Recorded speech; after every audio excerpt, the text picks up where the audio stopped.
Alright. Sorry about that. YouTube took a really long time to let me click the start button. Um, I think we should be all set up now, though.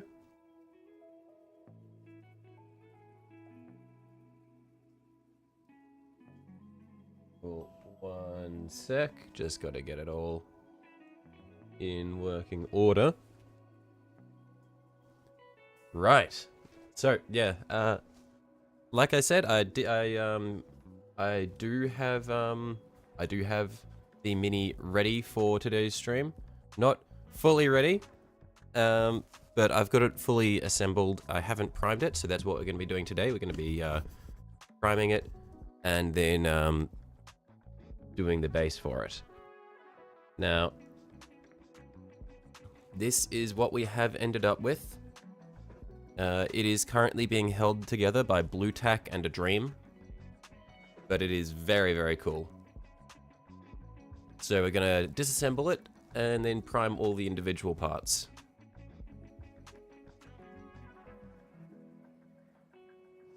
Sorry, you're late. Notifications are late. It's all good, mate. You're not. I'm also late. So let's just say we're all on time. But yeah, so we'll just start off by disassembling this and hoping that I remember where all the blue tack is.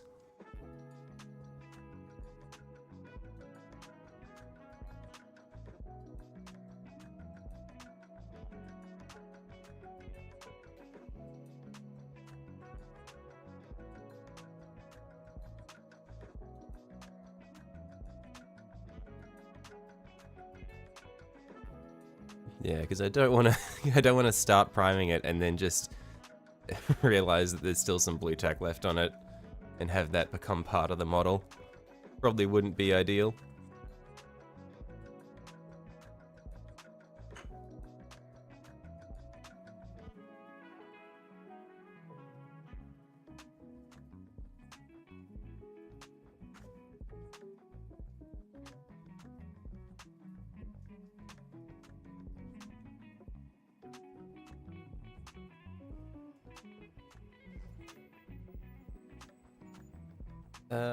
Let's take the arms off.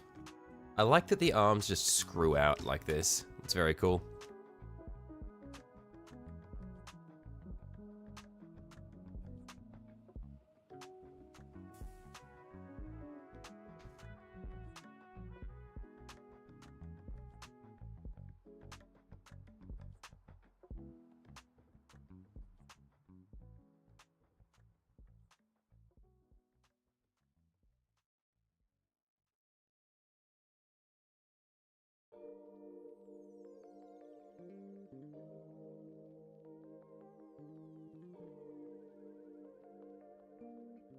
You just finished the gold non-metallic metal on the feet, so you'll be assembling your feet and ankles after another round of silver on the legs. Nice.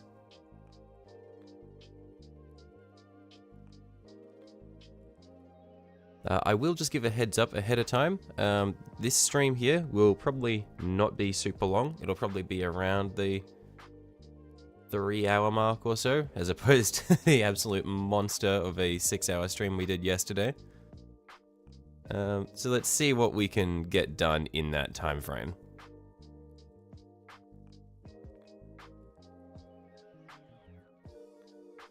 I think that's all of the bits of blue tack for the leg sections.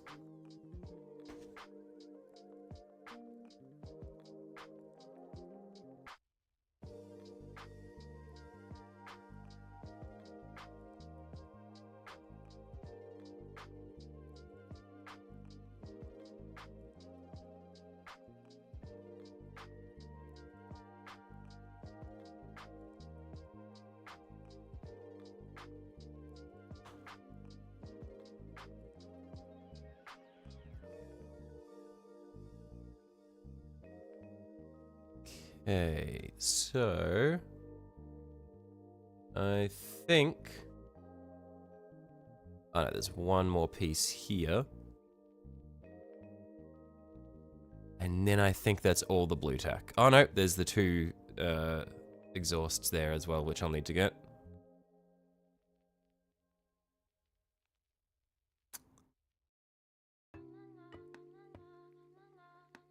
This bit of blue tack is really stuck in there. I wonder if I can suck it out with this syringe.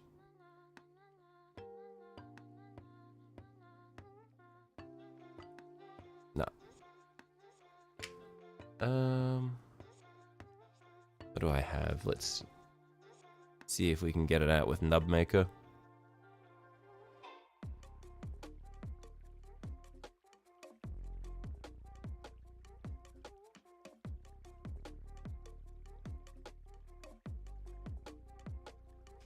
There we are. I think that's all of it.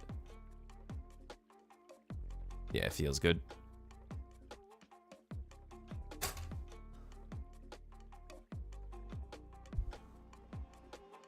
Okay, let's do our final check. Alright, yep, these bits.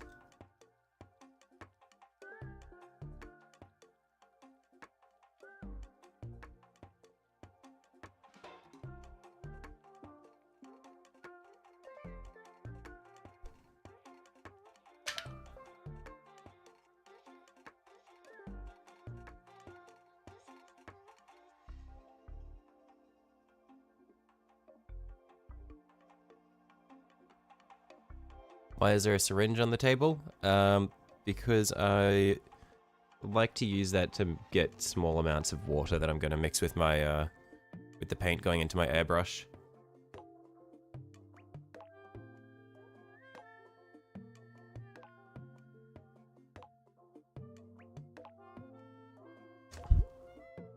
Heroin, true.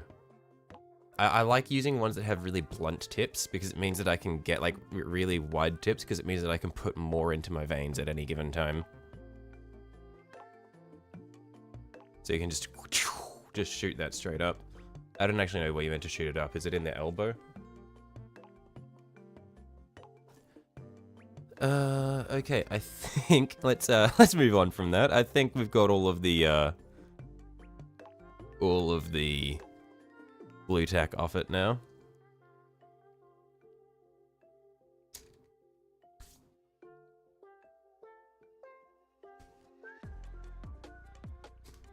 Okay, I'll just adjust the light source.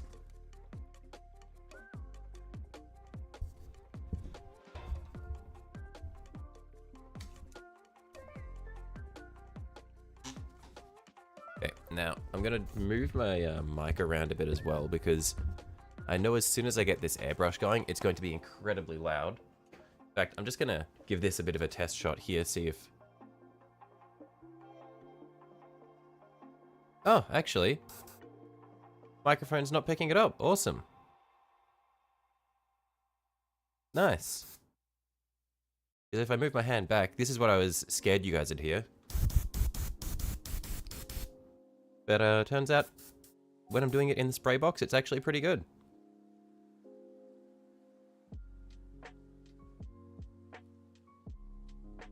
Alright, one sec. Just gonna put a mask on as well so that I don't inhale an absolute shitload of atomized paint.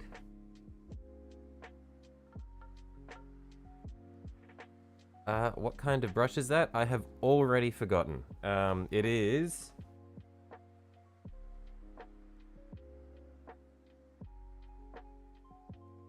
I can't see the branding on it. I got it a little while ago, and I have completely forgotten what the branding is. TimberTech, I think it is. I don't know what the exact model.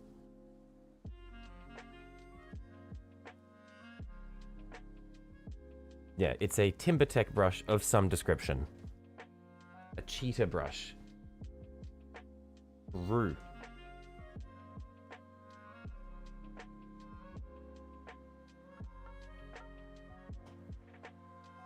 Okay,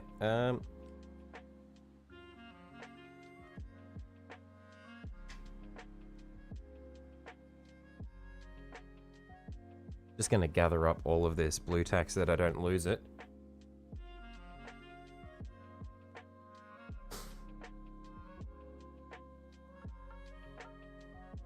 I could have just used a regular spray can. Yeah, no, but I wanted an excuse to get an airbrush. And that excuse was my my black spray can running empty. But spending the money is what makes Warhammer true. But yeah, like I've said, half the fun of Warhammer is spending the money on the cool things, and then the other half is actually using the cool things. So it's easier just to spend money on the cool things.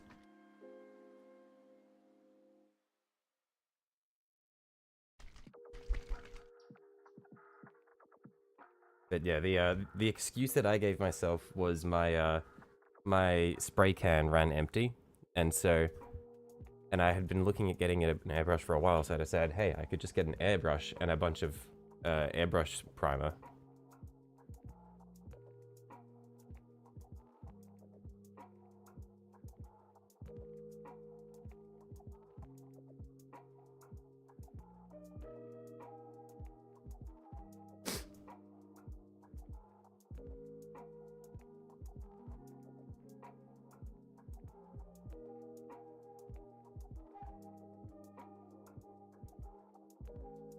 So we'll start off by spraying all the little bits.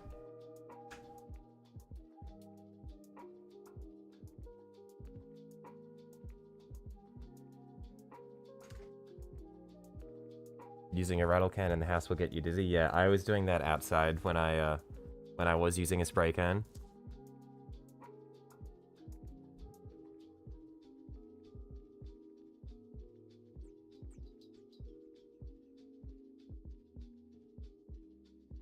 Now, do we use the rubber glove? No, I don't think we use the rubber glove. Reduces my dexterity.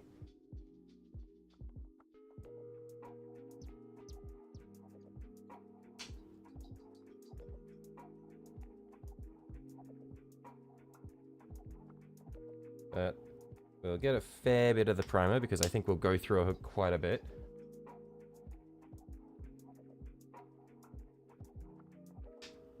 And the primer's quite thick, so we'll get a little bit of thinner as well.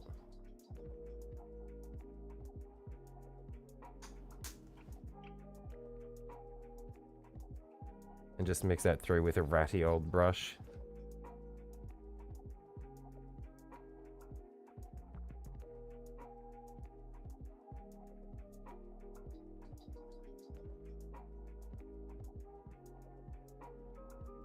Probably a bit more thinner. Friendly reminder, I am really shit at airbrushing. So anybody who's actually good at it will probably be crying watching me do this.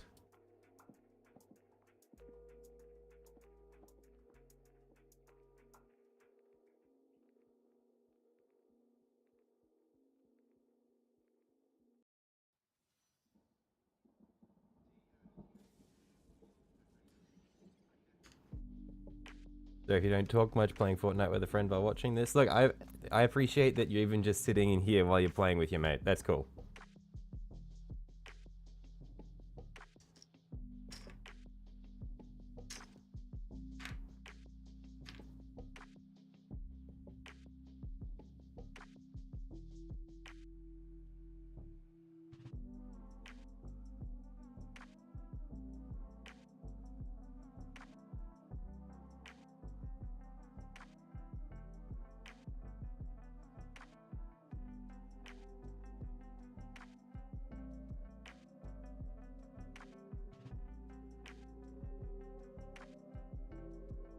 I probably should have used one of the smaller round wells rather than the big one in the middle, because I think most of the primer is just gonna dry on the surface area here.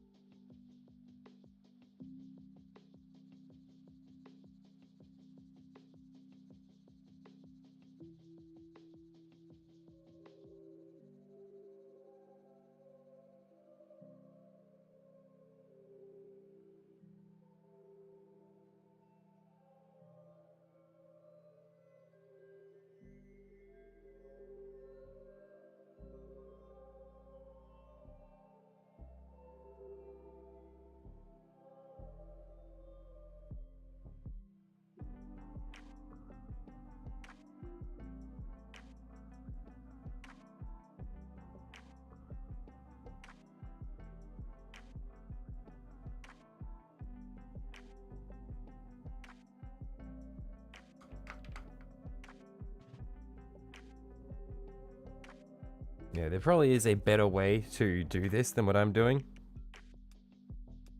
But I'm kind of stupid, and so I'm really good at doing really roundabout methods doing things. Just heard a tip, you just put flow improver in the cup before applying any paint to prevent clogs. Keep in mind if you never touch an airbrush. Flow improver first, that makes sense, yeah. Maybe I'll, if I have any issues with this round, I will clean out the brush, and then I will do just that.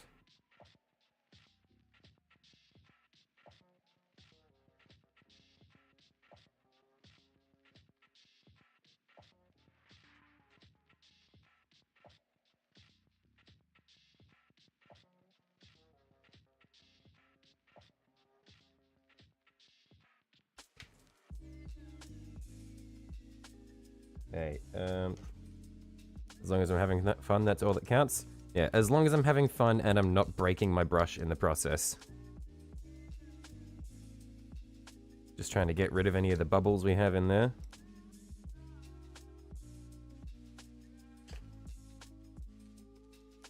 Alright, let's see how it goes.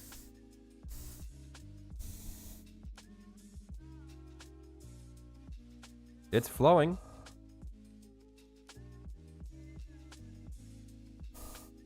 I think we should be good.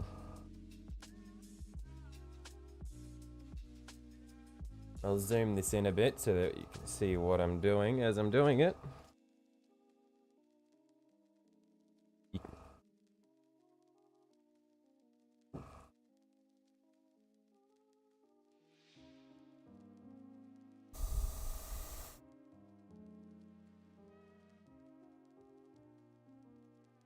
Man, the airbrush is so satisfying to use.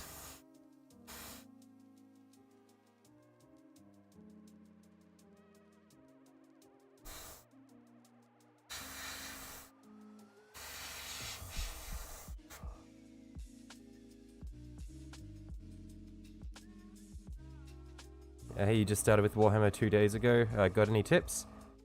It's a pretty broad question. I think main general tip is if you want to try something, just go for it. Don't worry too much about the consequences. Because if you make any mistakes, you can always fix it up. It's just paint. So, yeah, just if you're interested in something, just give it a go and have fun. There's no point in painting something that you're not happy with. Or sorry, there's no point in painting something that you're not interested in.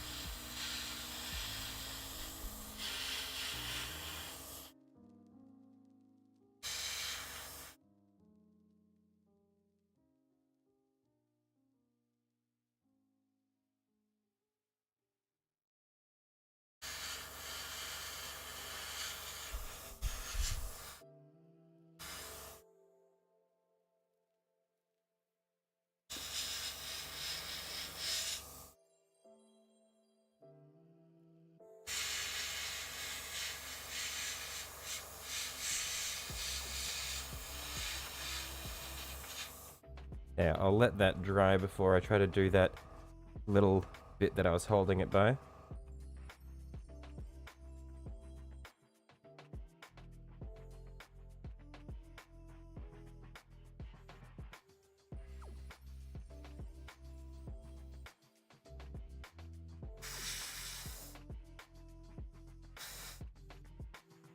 This is like dunking Achilles into the river Styx here. Just got the little, the 1 point untouched by it.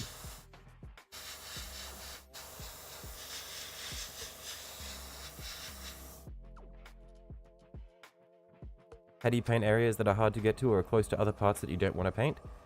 Biggest thing that I learnt quite early on is you always want to paint the most underlying parts first. So the deepest recessed areas, you want to paint them as early as possible, because then you don't have to worry about being super neat, because any mistakes that you make on the upper areas, you'll fix up when you go through and do the top layers. So any deeper sections you do first, and then you just fix up the mistakes as you paint the upper areas anyway.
what's my favorite army at the moment?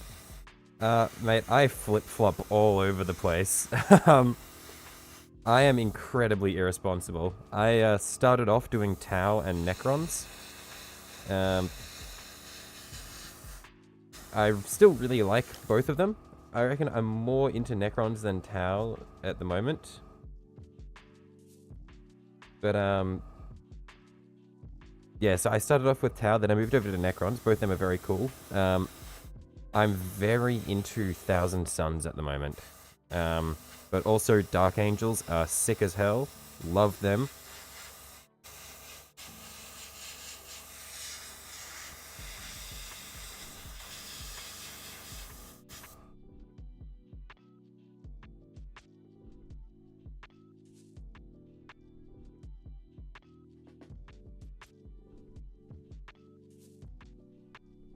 But yeah, I am very easily distracted by by new armies.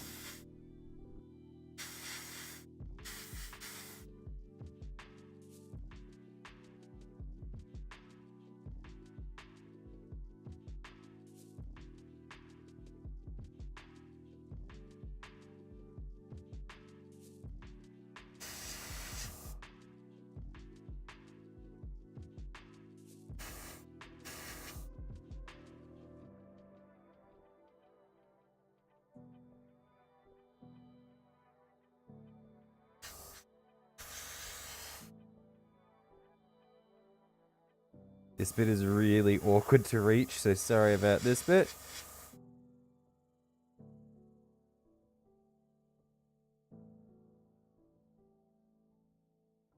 Oh man, the Crusader mask is so cool.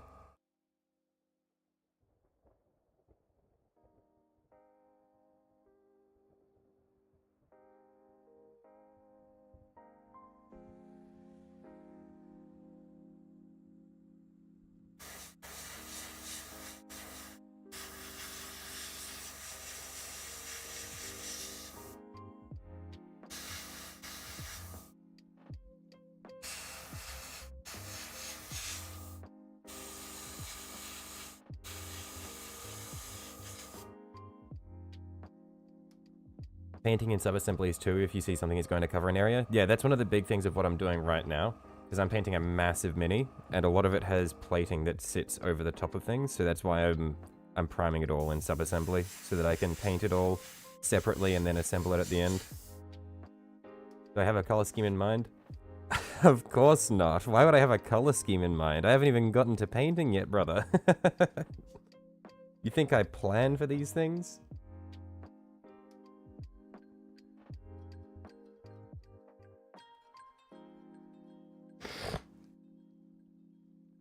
I'm probably the least organized person on YouTube.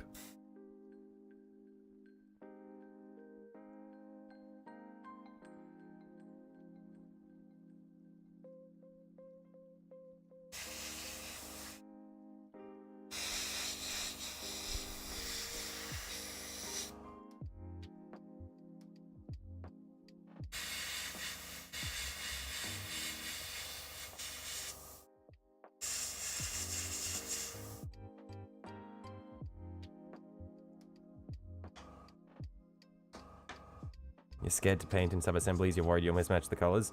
Yeah, not gonna lie, this is going to be my first time painting in sub-assembly. I haven't really thought about mismatching the colors, but yeah, it'll be an interesting experience for sure.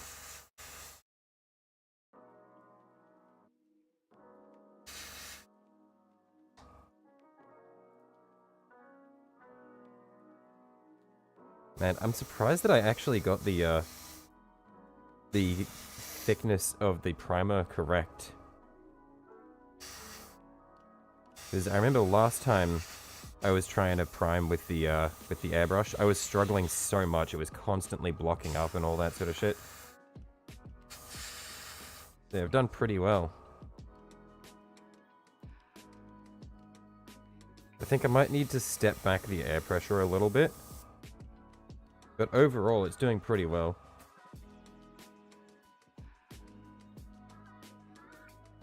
Yeah, I'm gonna step back on the air pressure a tiny bit.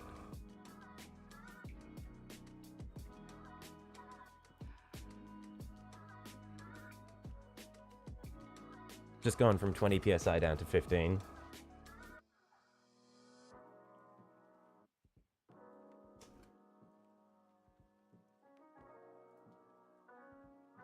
Hot pink and yellow leopard print.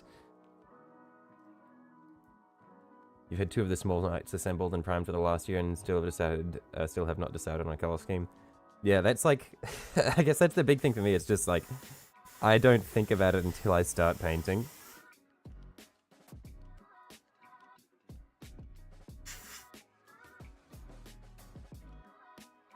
In your opinion, you don't see the point in priming if you're just going to cover it up, and also you don't have the stuff to. Priming's really good just because it helps the paint cover evenly, and it means that you can paint in thinner coats for your top coat in order to get a much smoother finish.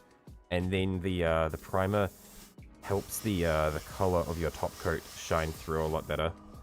But yeah, one of the big things is just helping the paint stick, because glossy plastic is an absolute nightmare for a lot of things to adhere to.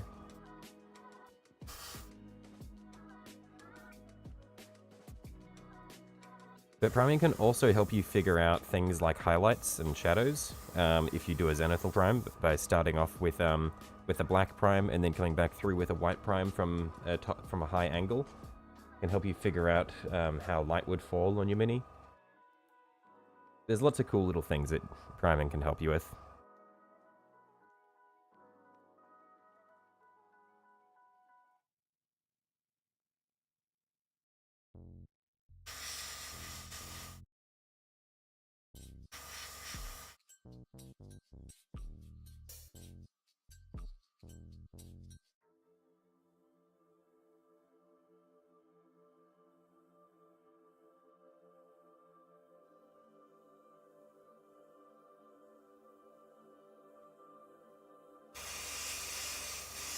Oh, I think I might be getting a blockage.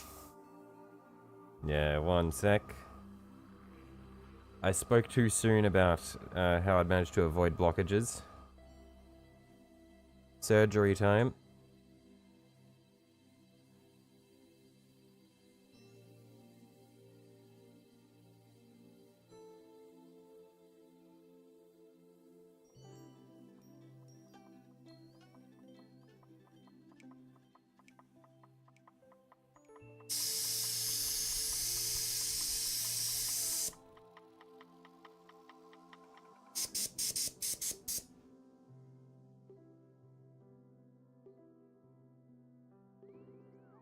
Black primer with a yellow paint will make it green because black primer is a dark primer, as a lesson learned the hard way. I see.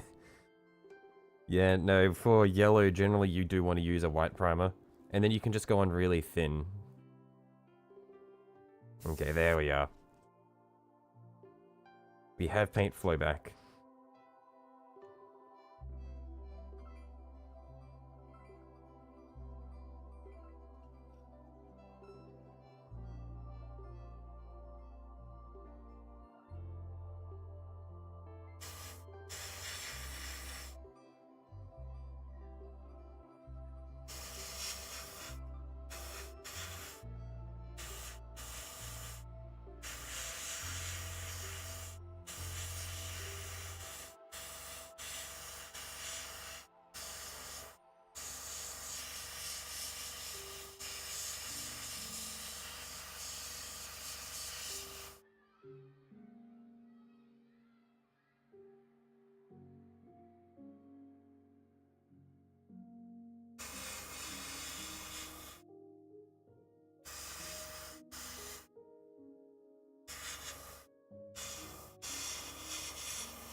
And this, my finger and my thumb are going to be so caked up by the end of this.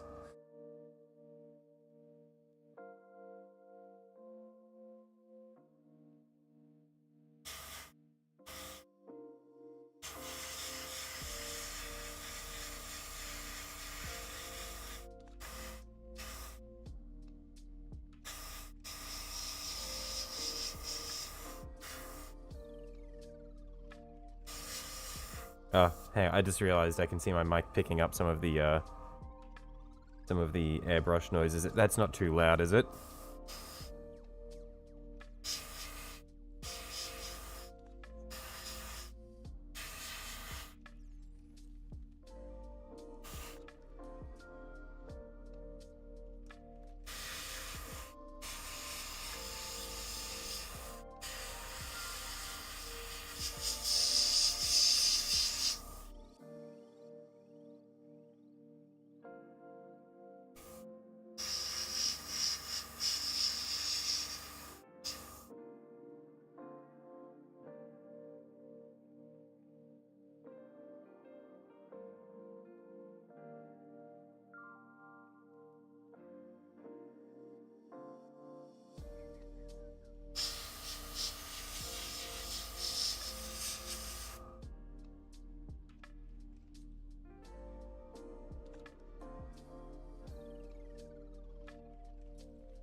Paint flow. Okay, no, paint flow is good. It was looking like it was slowing up a bit, but we got it back.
Man, it's so satisfying. Just like painting large panels with the airbrush.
Should you get a cheap airbrush because you can't afford an expensive one at the moment? If you're just getting into painting, don't get an airbrush. You really don't need one. It's like it's a bonus. It's an extra thing. So like for a vast majority of the things that you're going to be doing in the hobby, you can do it just fine with regular brushes. And in fact, it's probably better to learn how to paint just with normal brushes rather than starting off with an airbrush. So yeah, I would say, and also because airbrushes are expensive, it's not really worth getting one at all. if the it's probably not worth getting one at all if you don't know if you're going to be staying with the hobby super long. And yeah, like Francois said, airbrushes give a very specific look to the way they distribute paint. So exclusively using an airbrush will restrict you to certain kinds of finishes. Where I feel like an airbrush is more like a cool tool that you can use to get more effects. Like at the moment, I've only used it to do priming and layering, but I really want to learn how to use it to do other things. But for the most part, you can just do most of what you're interested in with the regular brushes, and you'll be able to learn so much more that way anyway.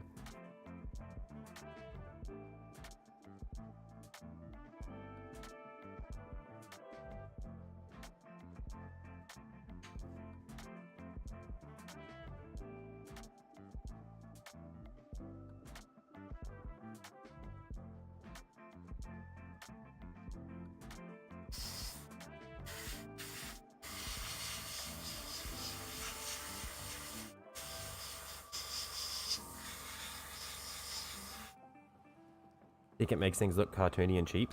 I think what it is because the finish is so clean, or so smooth, it looks mass-produced, because all like store-bought like toys and anything like that, they're always going to be airbrushed.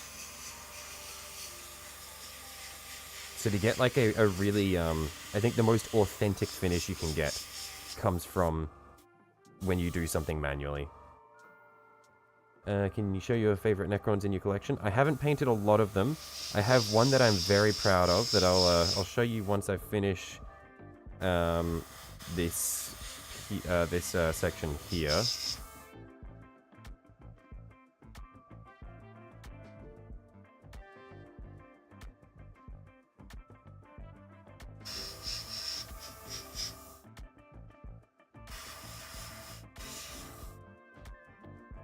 Yeah, once I'll go through and do all the corners on these bits that I've done. I'll just spray the Achilles heels to these, and then I'll go and grab the Necron that I'm most proud of.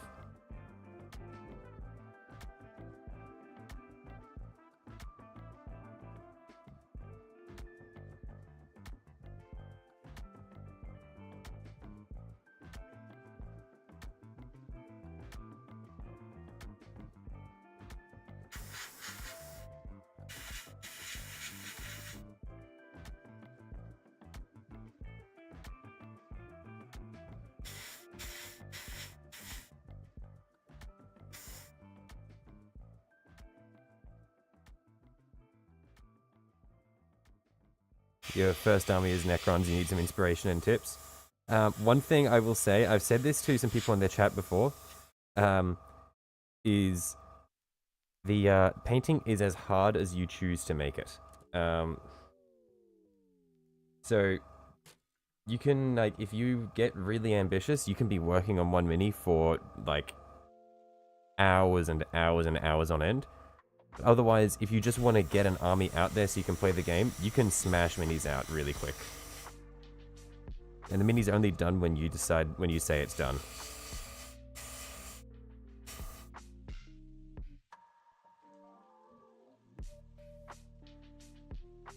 But yeah, I'll show you what I've done for my my favorite Necron that I've done just after I've finished priming all these little bits.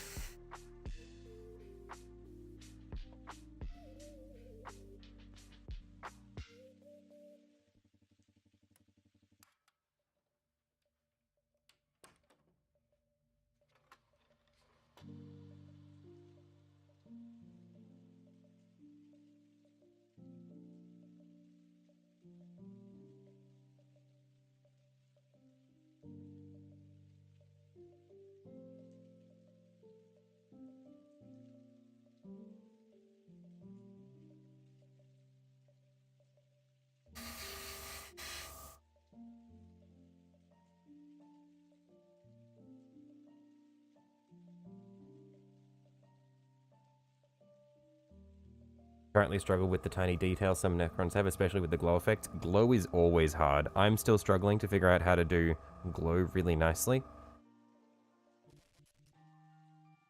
But yeah, there's a lot to learn in the hobby. I think that's the most fun thing is there's always places to improve on.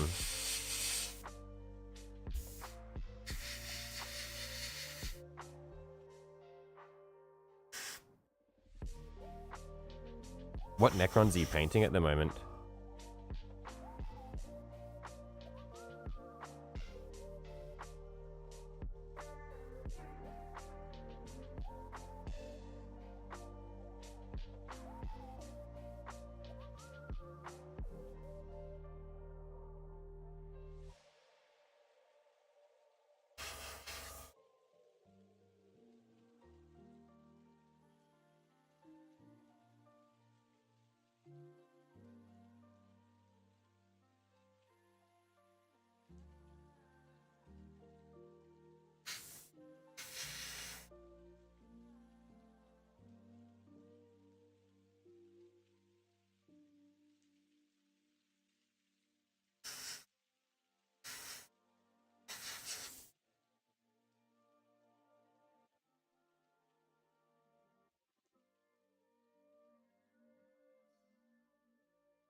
Shared a Space Marines versus Necron starter set with a friend. You got the Necrons, you got the Marines. Righto.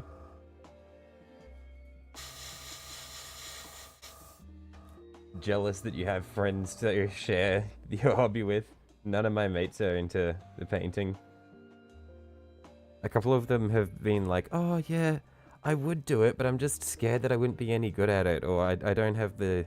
I've got too many hobbies, or they just don't have enough money to get into it. And it's like, oh, come on. Like, it's the ones who say they're scared that they're not going to be good enough that are the ones that really give me the shits, because it's like, mate, you're not going to be good if you don't try.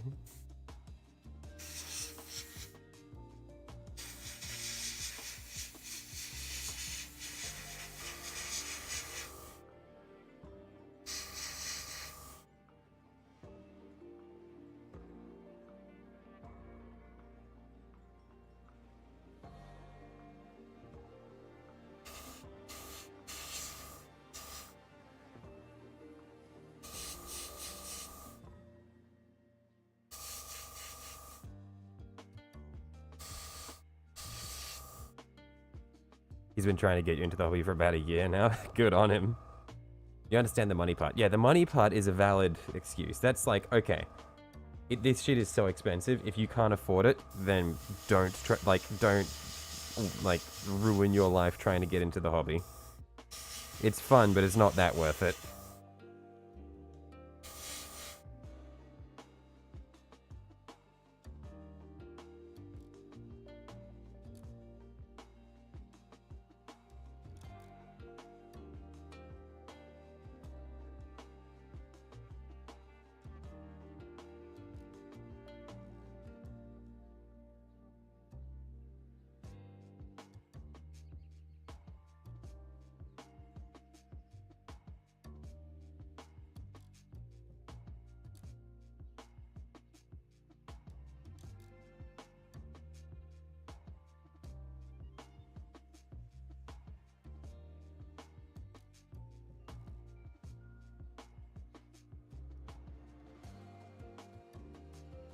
Don't know if you'll like the gameplay part, but you really enjoy the painting. Yeah, that's the big thing for me. Like, I don't play the game at all. I only paint, and that's enough for me.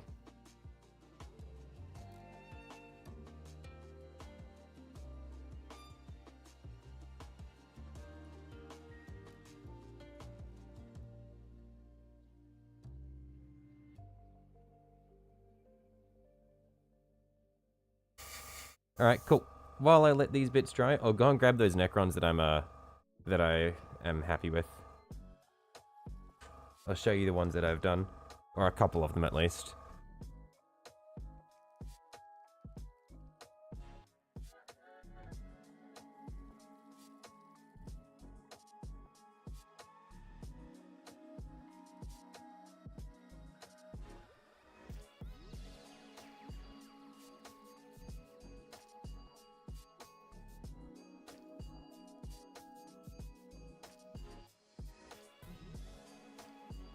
Yeah, because I've got two quite different ones here that I'll show you.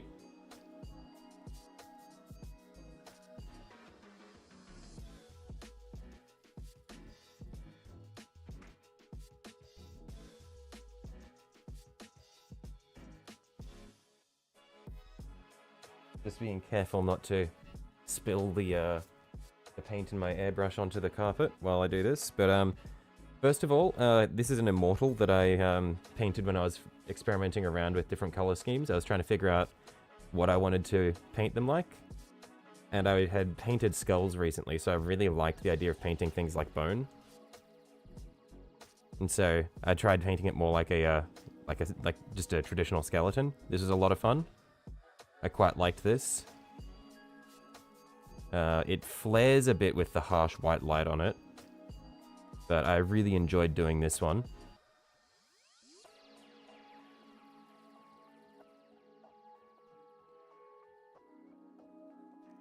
And then the one that I'm really happy with, that I spent way too many hours on, is this wraith here.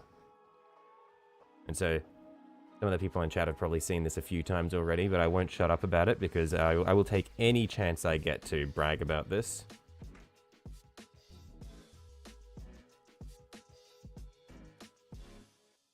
But yeah, this is my magnum opus. I spent too long on this.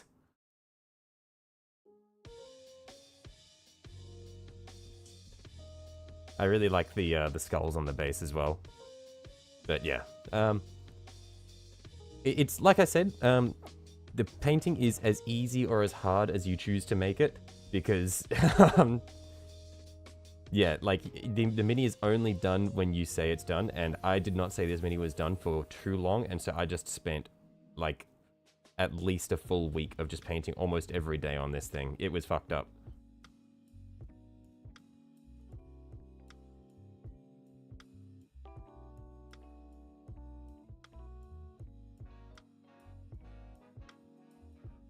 Really nice, love the colors. Yeah, that's one big thing. I cannot overestimate how important it is to just, if you're not sure, just look for references online, because so many people have really cool color schemes. Because that color scheme was inspired by something I saw online. It's not quite the same, but I saw a black and purple Necron, and I was like, that's really cool. I want to try something similar.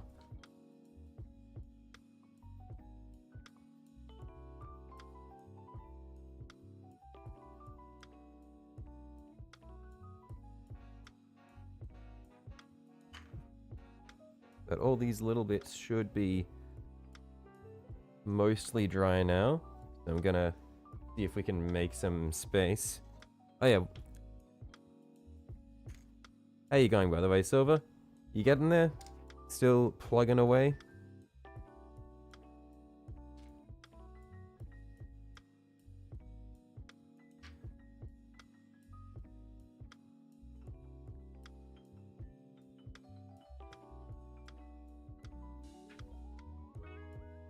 Looks like I missed one of the Achilles heels on this bit here.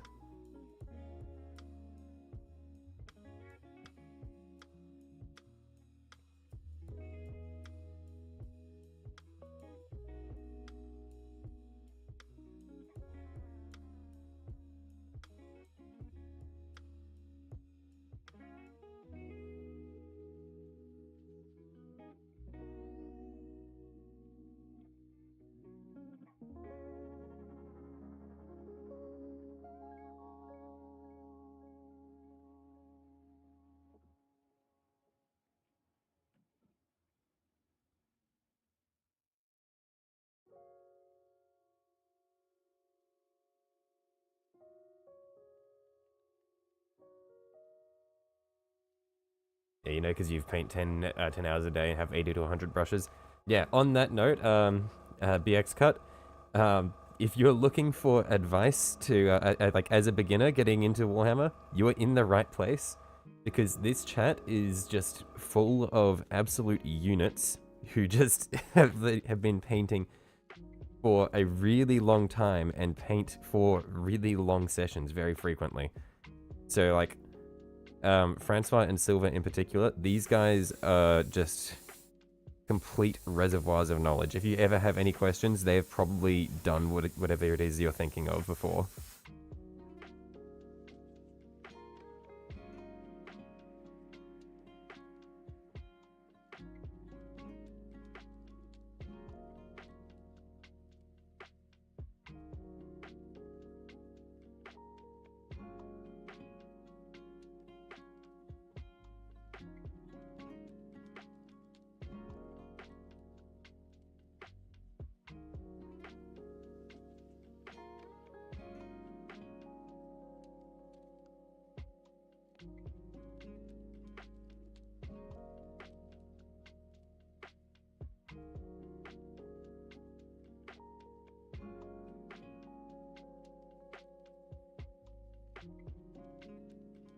Sculpted trench bases out of clay today because you have 100 Death Corps coming in a few weeks.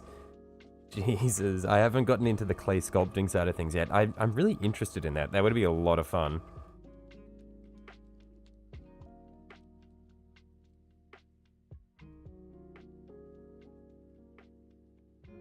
What brush sizes do you recommend?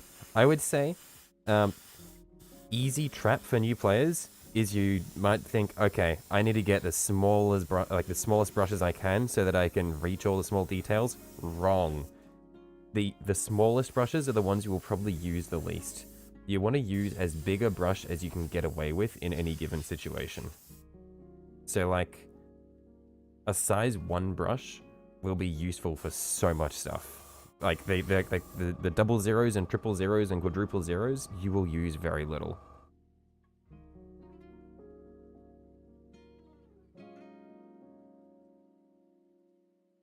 Not up to a whole lot, just babysitting your nephew and just taking a break? Yeah, fair enough.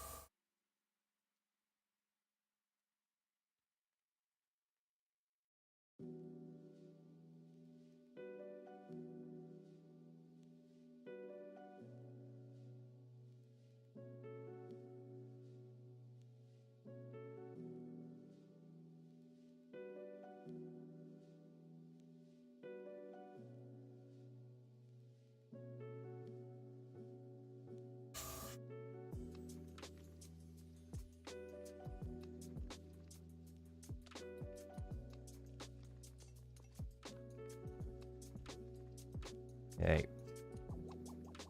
Tiny brushes for pesky eyeballs. Yeah, just tap them on. Really struggle with painting the small spaces between the spine of the Necrons. Yeah, so like I was saying earlier, for those, you really want to do them before you paint the spines, because then you don't need to worry too much about getting paint on the vertebrae, because you'll be painting the vertebrae afterwards anyway. So try starting with the spinal cord, and then once you've got the spinal cord to a point that you're happy with, then you can come back through and just be a bit more careful when you paint the vertebrae so that you don't ruin the spinal cord again.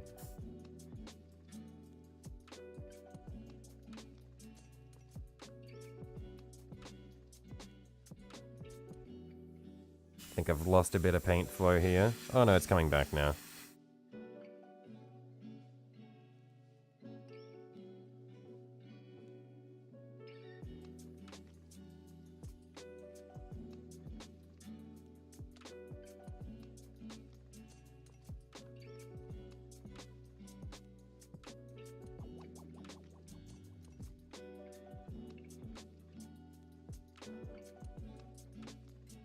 Actually, no, I definitely have lost some paint flow.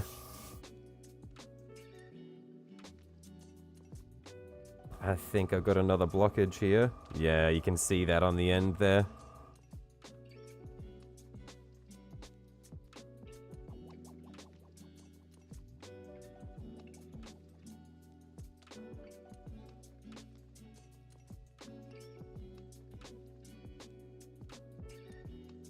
There we are, that's what we want.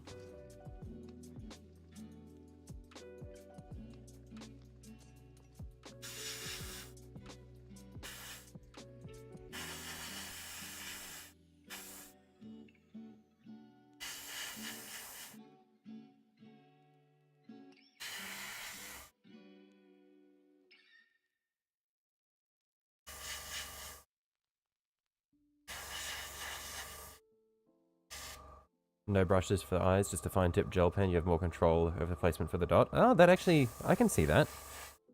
That's a cool little tip.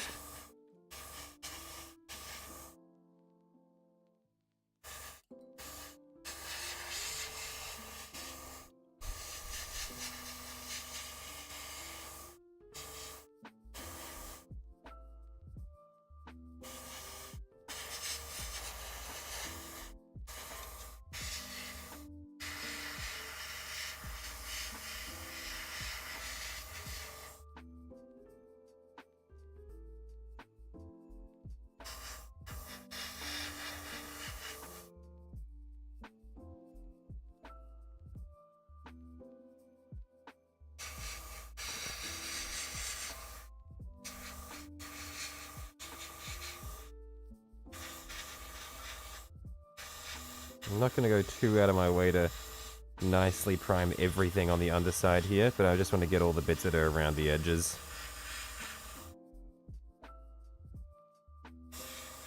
Just get anything that might be visible somehow.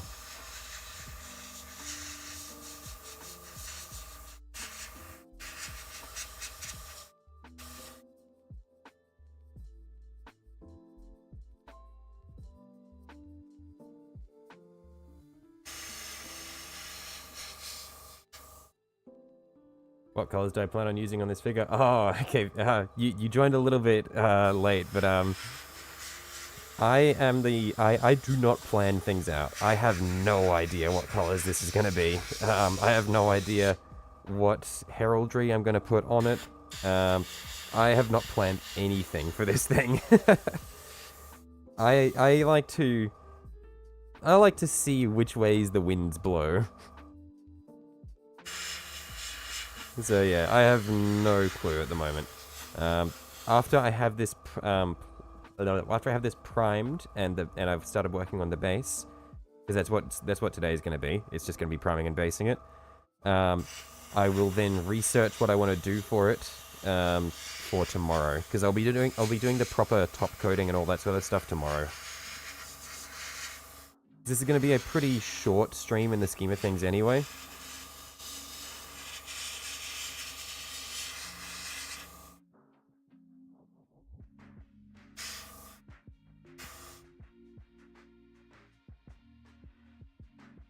You vote green with gold non-metallic metal. Not biased at all, I bet.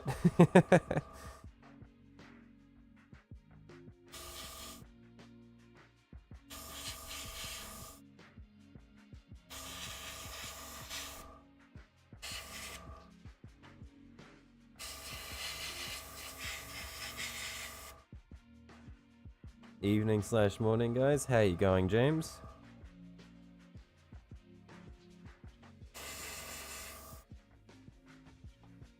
Where do I get inspiration or ideas for designs? Good old Google Images for me. So nothing crazy. I just will look up for like color schemes. Like for example, for my Necrons, I just looked up black Necron color schemes and just scrolled through for a bit until I found something that caught my eye, and I was like, "Oh, black and purple is a really nice combination." And so I gave that a shot. Not the exact same again, but yeah, I'd just, if there's a base color that you're interested in, I'd just search around for color schemes that are in that range and see if anything catches your eye.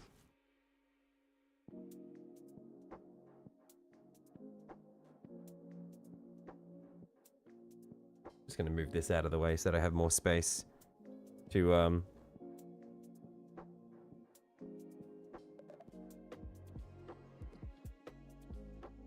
place things.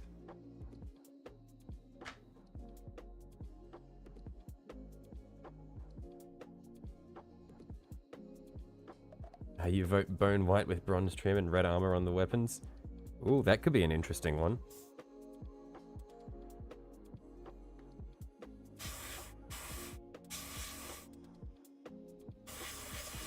Oh, that could actually be really cool. Like the chassis is bone white. See, it's just like peeking through from underneath. That would be awesome. I'm liking that.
You didn't want, was it you didn't want metal Necrons, did yours as white marble, dark green, jade for guns, and joined some blue for power. Well, yeah, you mentioned that the other day. That sounds really cool.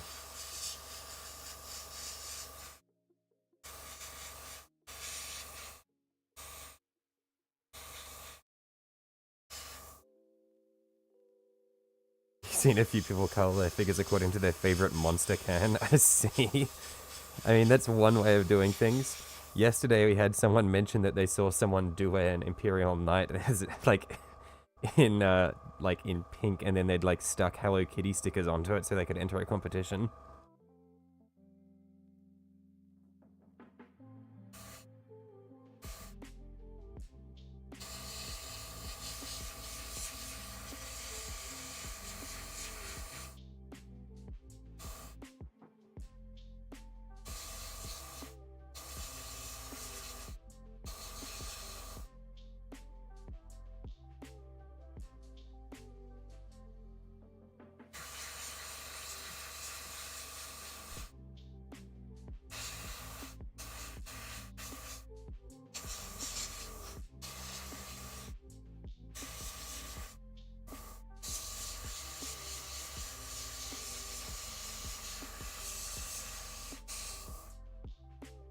Shit.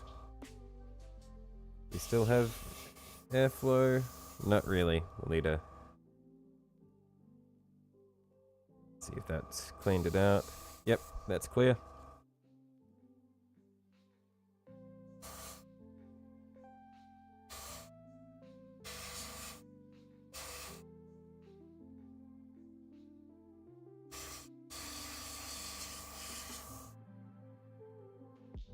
You're doing well. Just printed up a 10mm Archeon, the one on Horse Dorgar from Fantasy. Righto. I can't fully remember what Archeon's design looks like because I played Total War Warhammer, and I know that he was in Total War Warhammer. I remember he was cool looking. I don't remember exactly what he looked like though.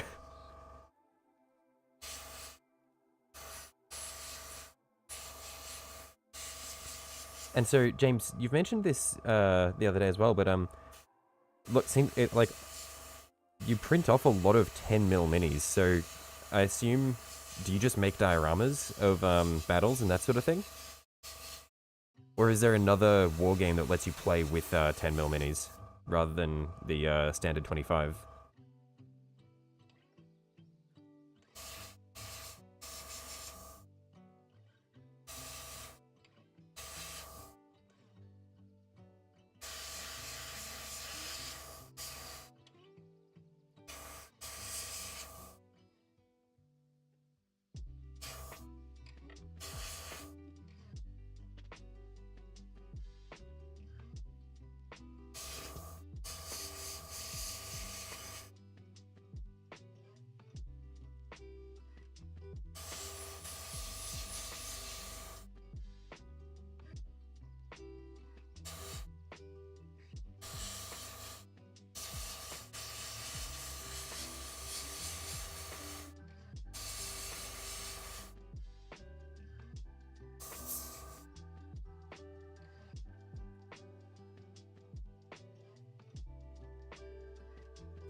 What base coloring would you recommend for Necrons? It depends on what your top coat is going to be. Because the primer and base color that you use really affects how your top coat will apply. It can influence what the top coat looks like. So for darker colors, it's generally better to prime it in black. But if you're going for lighter colors, then priming in white is a lot better.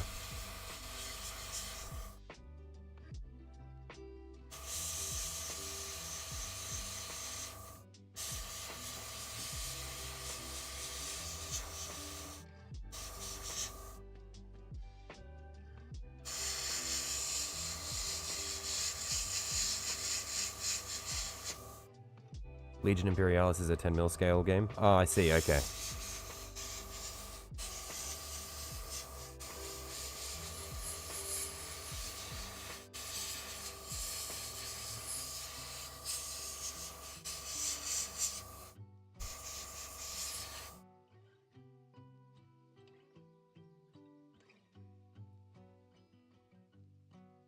It's War Master basically, 10 mil fantasy, but the rules are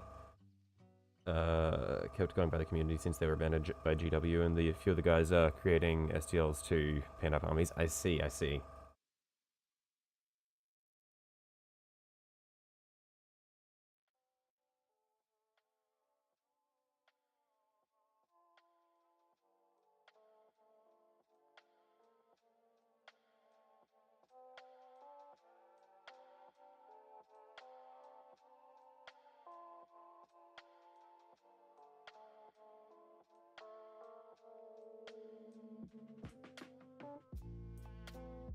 Great big armies of tiny guys, and you can get pretty much a full army on one build plate. I see, okay, on one, okay. I guess 10 mil is pretty small, so you can print out a bunch of dudes at once. I feel like it'd be nightmarish to paint them all, though, just because of how little they are. But I guess when they get that small, they lose a lot of the really fine details.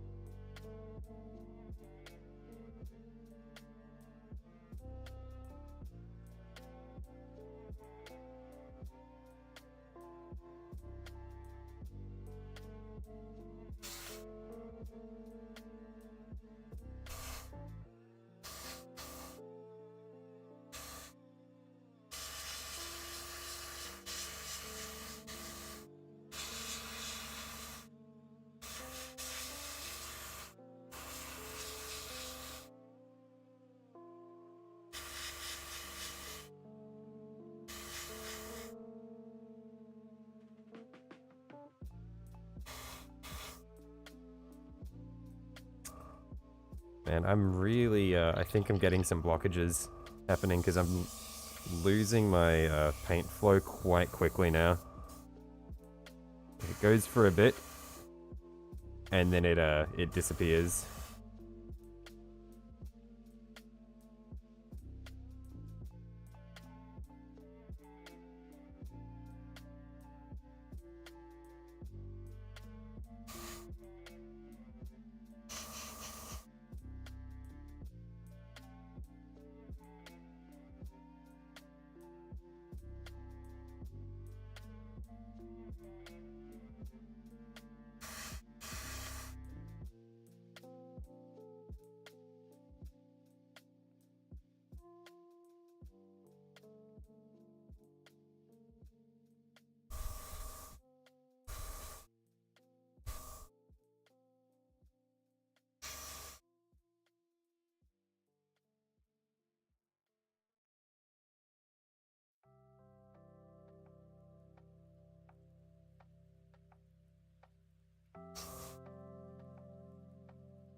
What's my biggest figure at the moment? It's this one right here that I'm working on.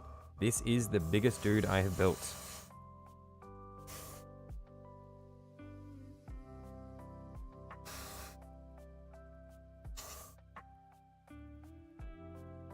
So once I get this primed, I'll show you, well, I'll pull in like the torso and the legs, and I'll give a Space Marine for scale. Well, actually, I've got a Necron for scale. That'd probably be easier for you to recognize.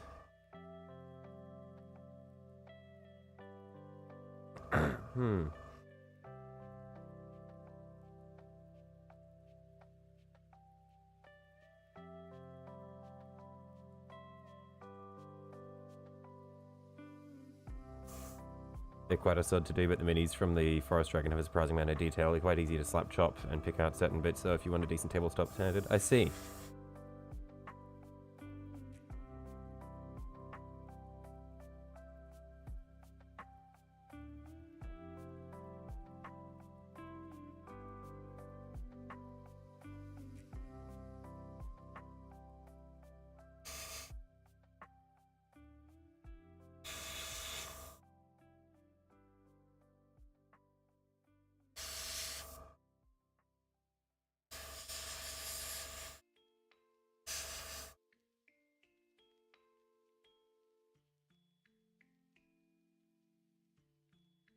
Okay, yeah, so for the mini, that's the legs.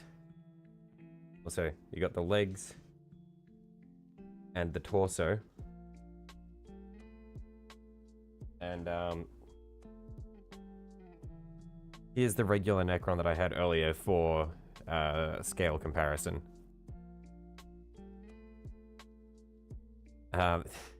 Silver's biggest mini is a 40k Warhound Titan. Yes, Silver will always win.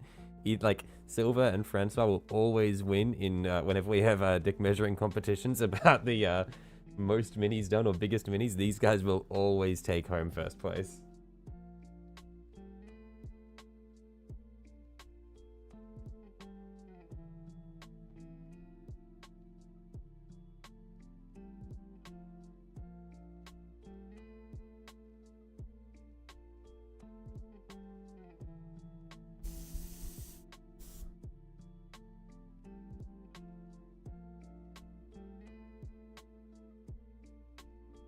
Just gotta clean off the needle again.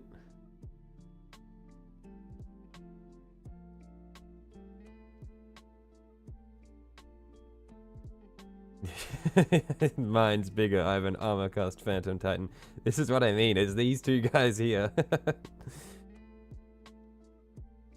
There are details you have to use your camera to zoom in on and really see, and you've got pretty good eyes. There are people in the Patreon that do ridiculous paint jobs, better than most can do at 32mm. Yeah, some people just go above and beyond for this hobby, which is really cool to see, but also if, it can be demoralizing if you spend like 12 hours painting a dude, and then and then you're like, yeah, this is awesome, and then you see what someone else has done in 2 hours, and you're like, oh.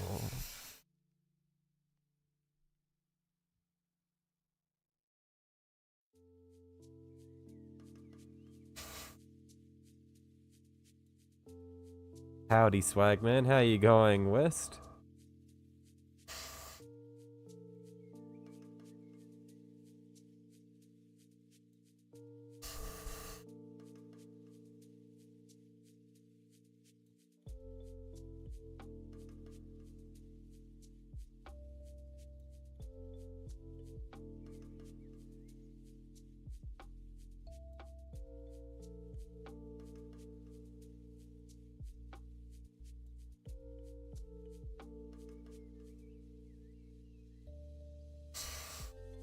It's the Homer Simpson builds a barbecue moment. It is.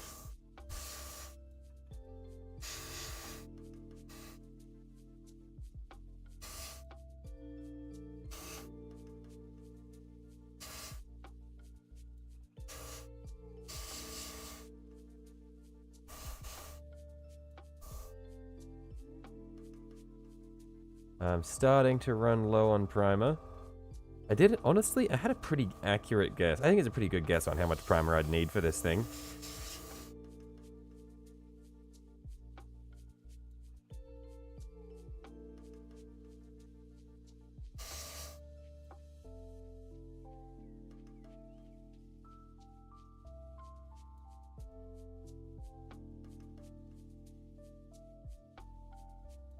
You got your model bricks, so you've been making a brick base for one of your Custody Dreadnoughts. That's really cool.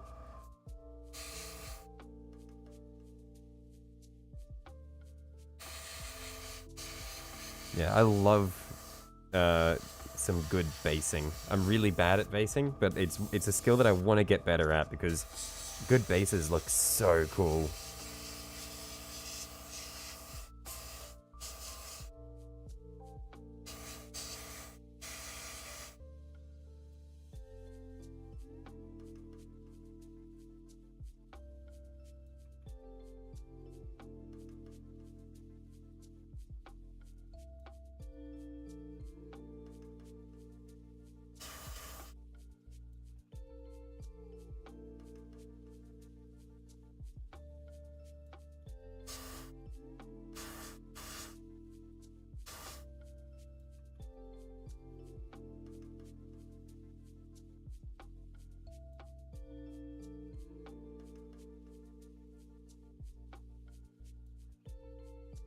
Hope the message doesn't go through twice, having some weird errors. Nope, only got it once here, so you should be good.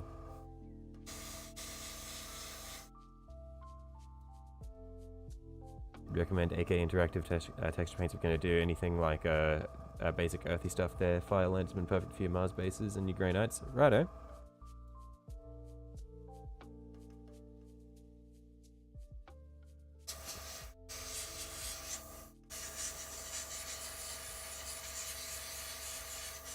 Yeah, sorry if this bit's a bit loud.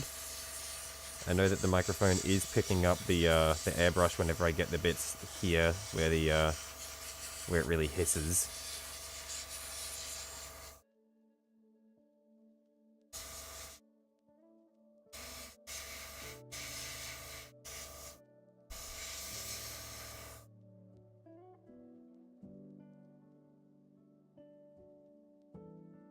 Just need to give my my compressor some time to build back up some pressure.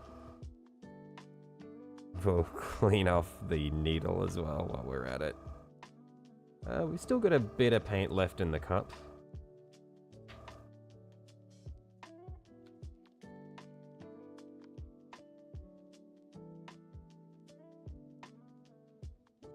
I might just add the tiniest bit of flow improver to it. A couple of drops of that.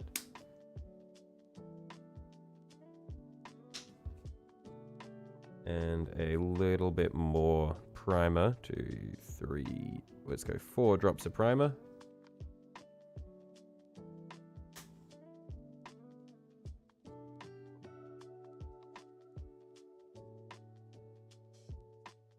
And we'll give that a good mix through.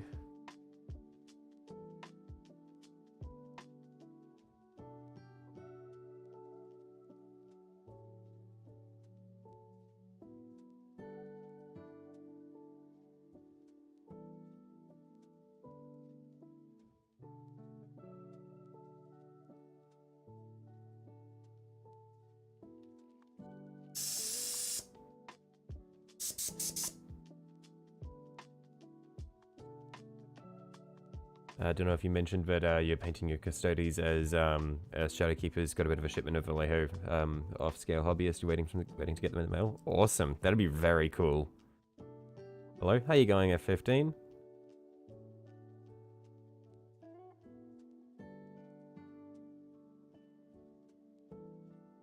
Bit late for the stream. You were busy. It's all good, mate. I appreciate you showing up at any time.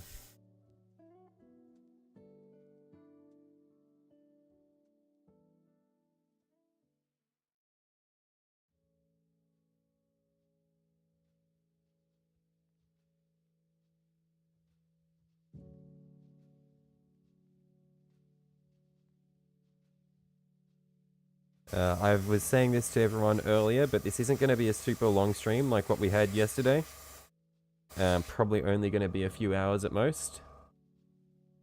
Just going to be priming and basing. We probably won't get through the whole base. I'm not going to set any super high expectations. I've learnt my lesson. But I at least want to get started and start planning out a really a cool base for this. I've got a couple of ideas floating around.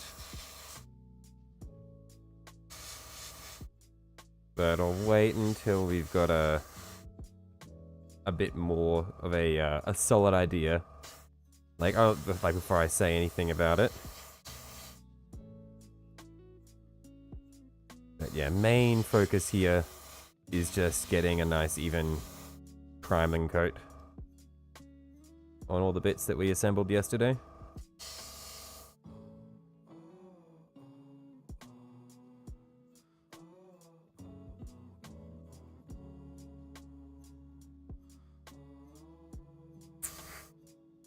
I think I need a bit more primer in the cup there.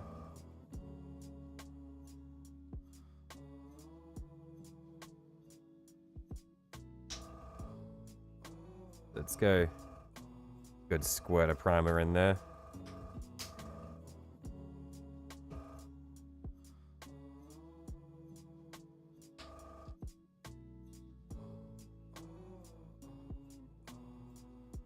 A little bit of thinner.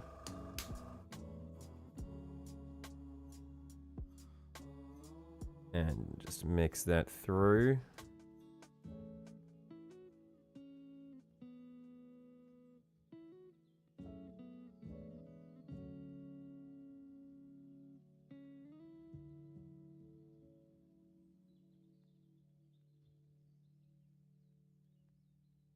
This might be a bit liquid. We'll see how it goes.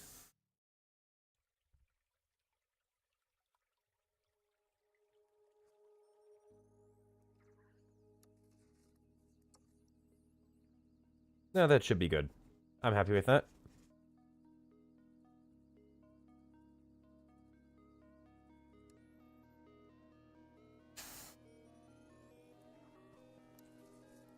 I'll just hold it a bit further away because I think it is a bit more liquid. So the air pressure does make it spread a bit. So I just need to take it a bit easier. Just dust it on from a lot further away.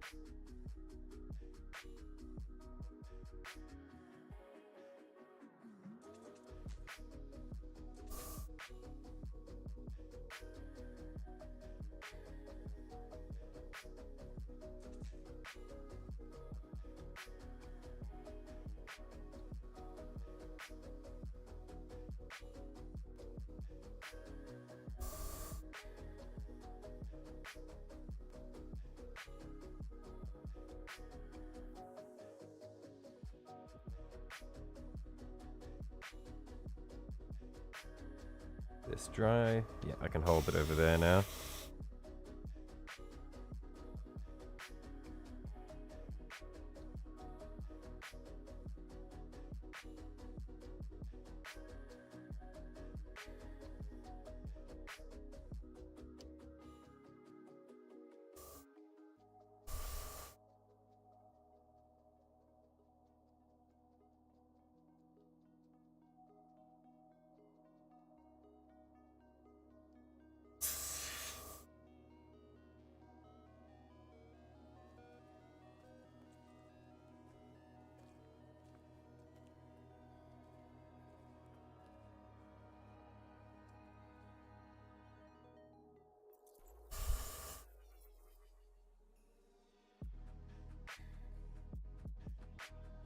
Yeah, and I just love the amount of control you get out of the airbrush.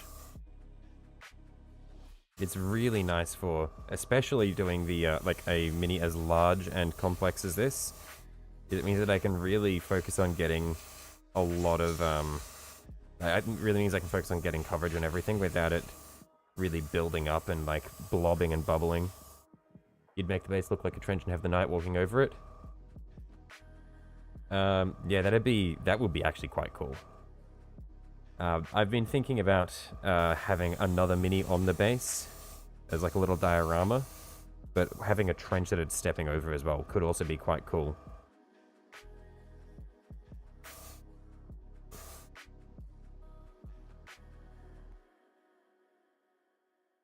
Got a question. What does what dose an orange yellow Vallejo band does exactly? Oh, what does base?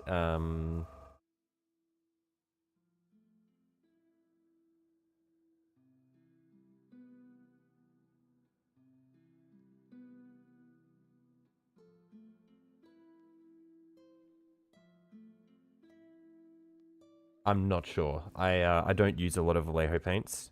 I've only got Vallejo for air paints and a couple of the game color ones. So I can't help you with that one, I'm sorry.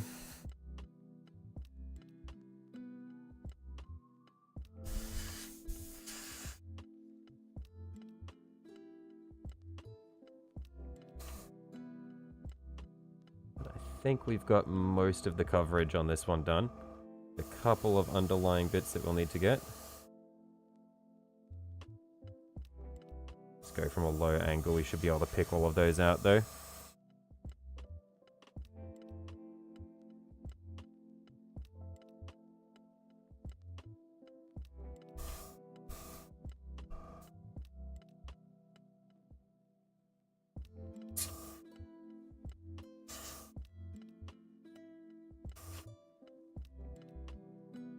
You're just stepping over an old Forge World wall and barricades piece. I don't have a lot of terrain pieces. I feel like that's something that would really help with doing a lot of bases, would just be having terrain pieces lying around.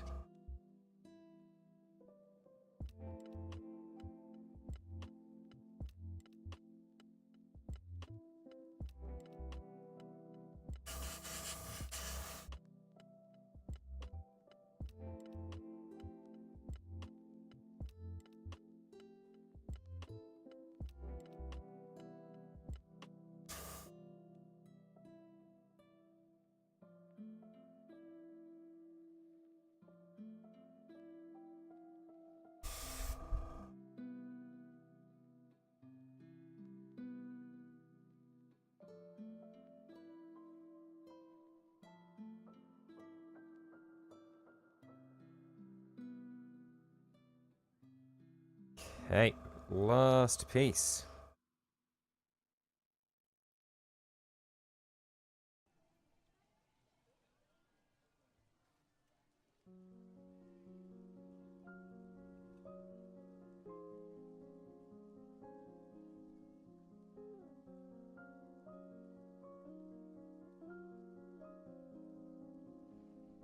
Oh. Remember how I mentioned earlier I need to make sure I've got all the bits? Ta-da! Found another bit with some blue tack on it.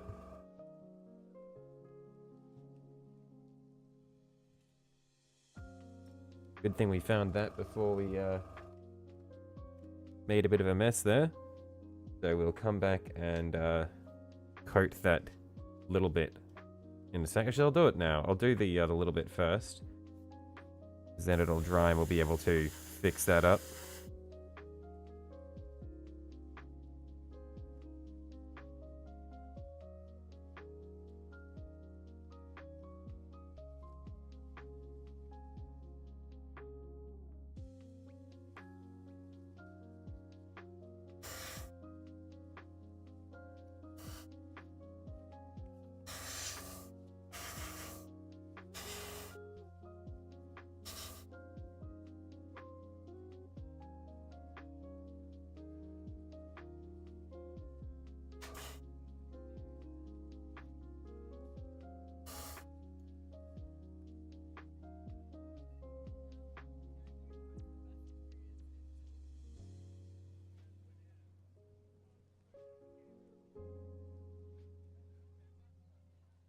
Sorry, did I say which primer I'm using? Might have missed it when your PC froze for a sec. I didn't mention what primer I'm using, but I am for this just using the Vallejo spray black primer.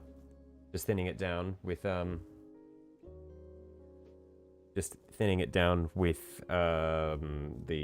airbrush thinner and flow improver occasionally.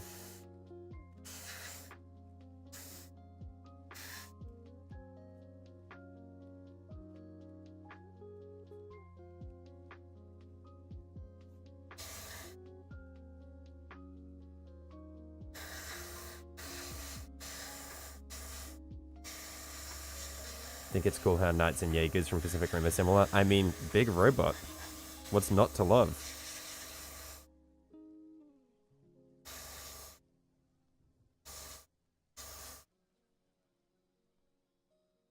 Oh, I'm getting a sore finger from holding the trigger down. I'm moving to thumb trigger control, and I'll move the mini into the line of fire.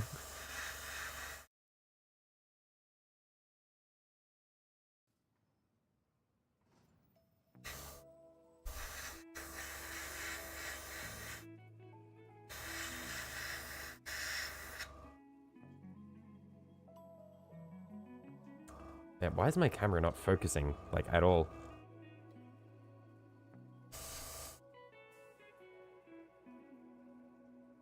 I think it's trying to focus on the airbrush and not the mini.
My backdrop is black, just like the mini. That yeah, that makes sense actually.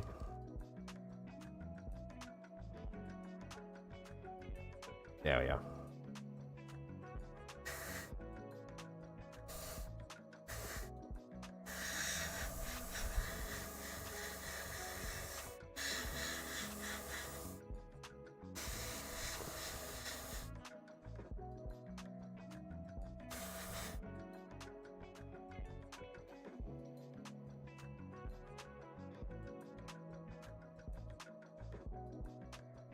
Yeah, unfortunately, not a whole lot I can do about that, because the backdrop is black because the spray is hitting it.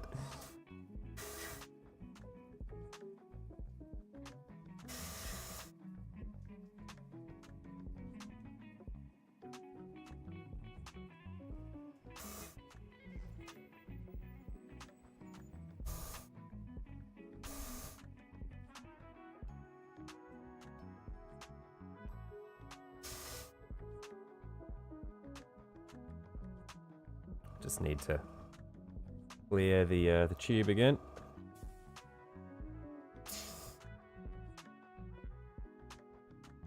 And then clean the needle. What's my reason for using airbrush thinners instead of water? Honestly, I haven't tried using just water for it, but I feel like the airbrush thinners would just... I trust the airbrush thinners more.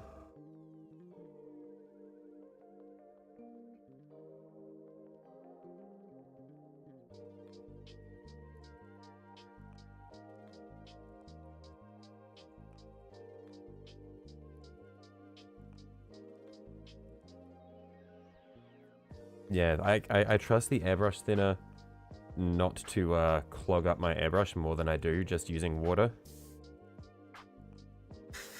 And I don't want to take any chances. Because I don't want to end up spending a really long time trying to clean the brush when I block it really badly.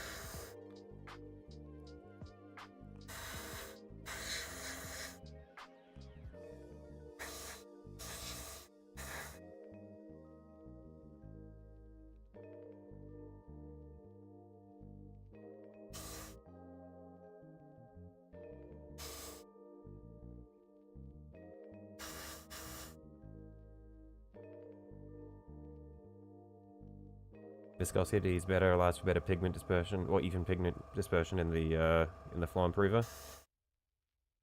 Yeah, it makes sense. That's like one thing. I guess I was worried with the water as well. Is I feel like the flow improvers and the thinners would probably stay wet for longer. Where water, I would be worried about it having a degree of surface tension, first of all, so things would clump, but then also I would be worried about it just evaporating.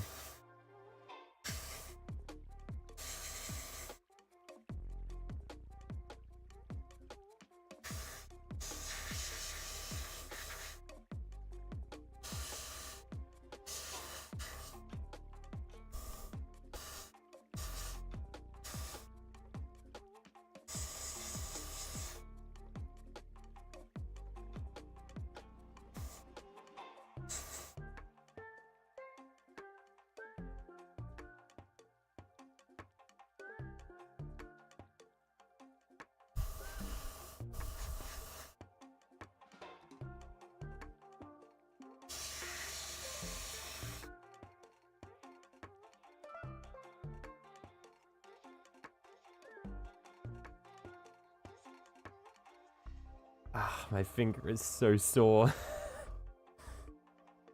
Just from holding down the trigger.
Ow. Oh, finger is so sore. We're almost at the end of the airbrushing though. We're almost there.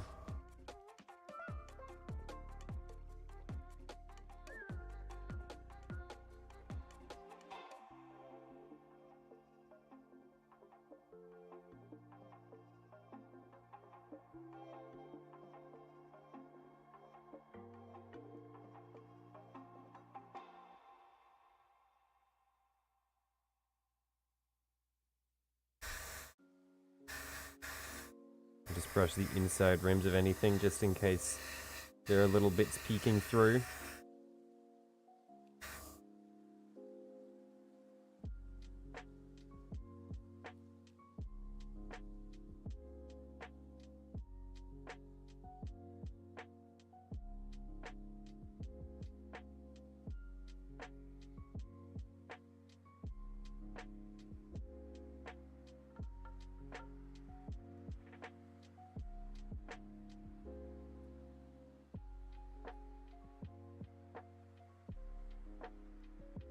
I think we've got all the, oh no, not all of the underlying parts yet.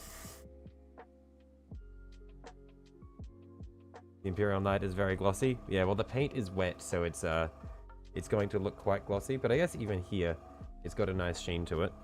That shouldn't matter too much though, because when I go over with the actual paint, I'll be able to give it whatever finish I want in the end.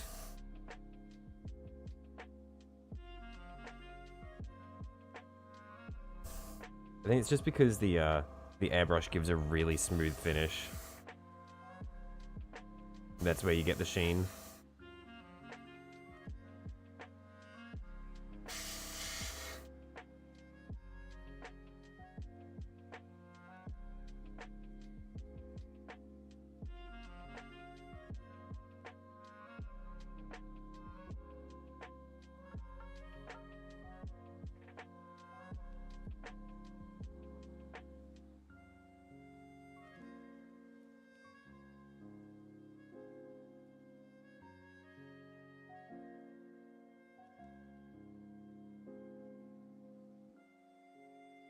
Okay, I think, however,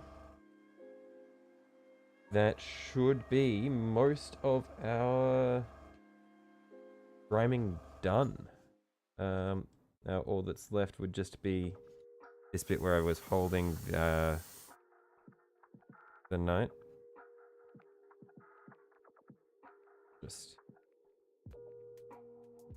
pick it up from a bit where there isn't wet paint, just to get those last bits that I couldn't reach.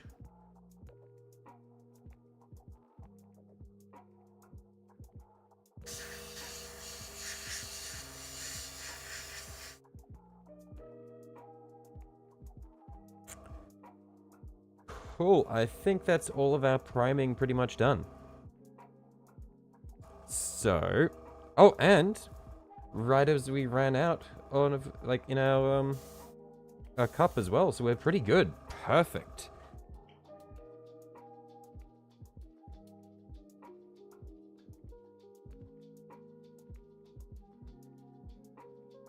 So what we'll do then is I'll just put this aside for a second. Get my cutting mat. Slide that under the spray box. Oh, and you stretch and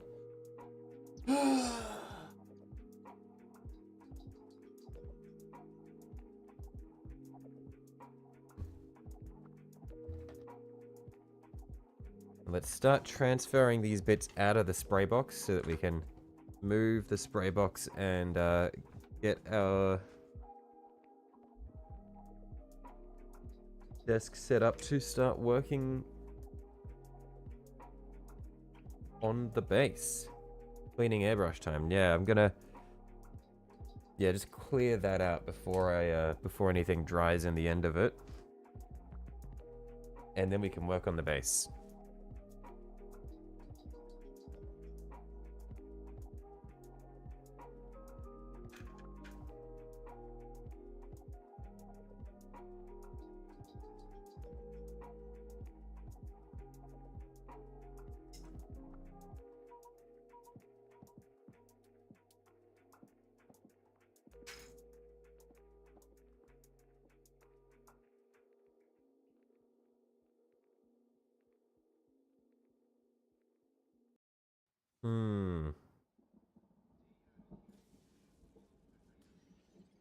What we'll do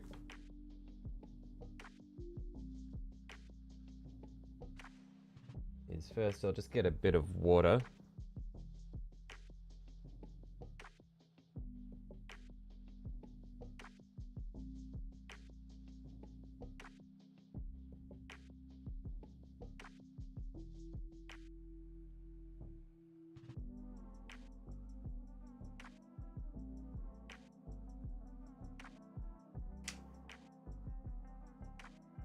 And where's that ratty brush I've been using? I'll just use that to try to wipe anything off the edges.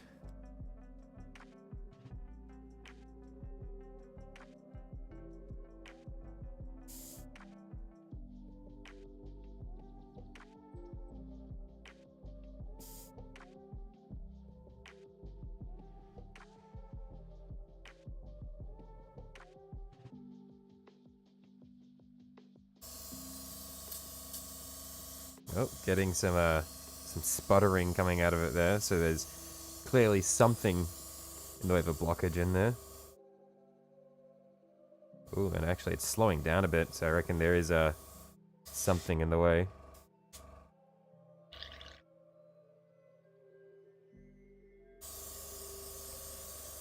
Once this water's run through, I'll then get some flow improver and run that back through it as well. Actually, that's probably enough water running through it.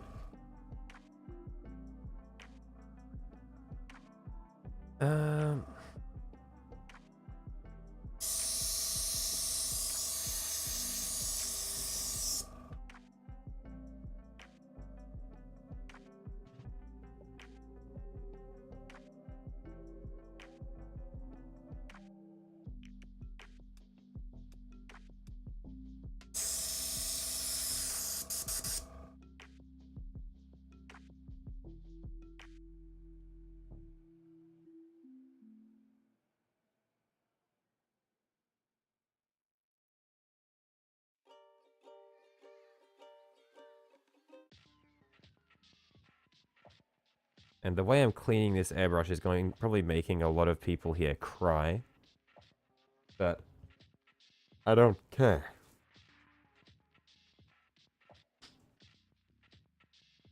We'll just get a bit of flow improver in there.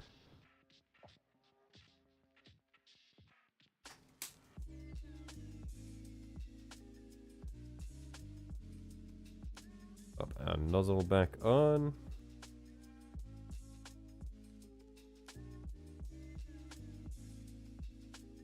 Get a couple of tissues to shoot it onto so that it doesn't just soak my spray box as much.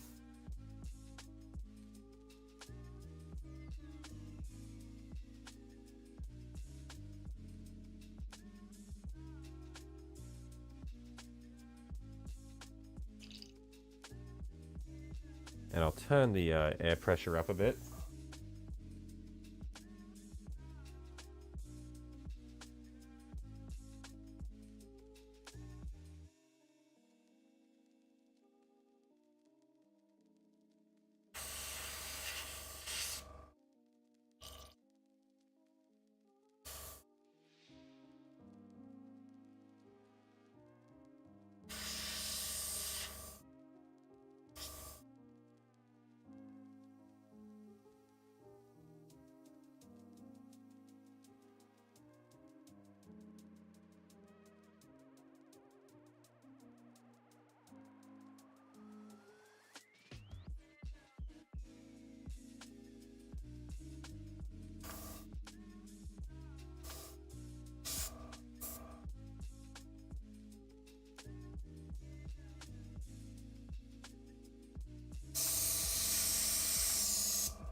I'm not getting any flow.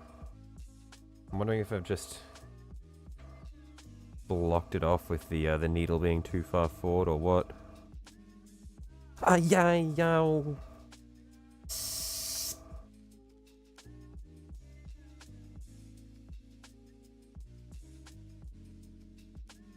Just tried to push. I don't know how I'm so stupid. I was trying to push the needle back with my thumbnail because I'm like, oh, I'll be able to push it back without having to back it off too much. Really hurts when you poke your thumbnail with a needle, guys. Holy shit, that hurt.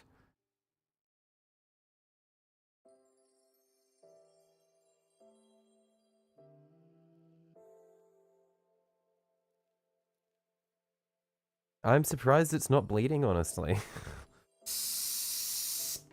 Ow, don't do that. I don't know why I thought that was a good idea.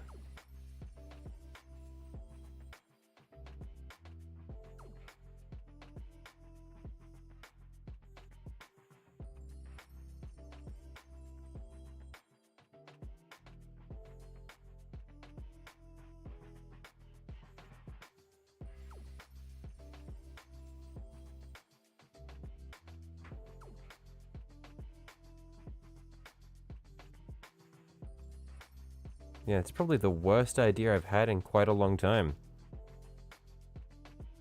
There we are, now I've got flow.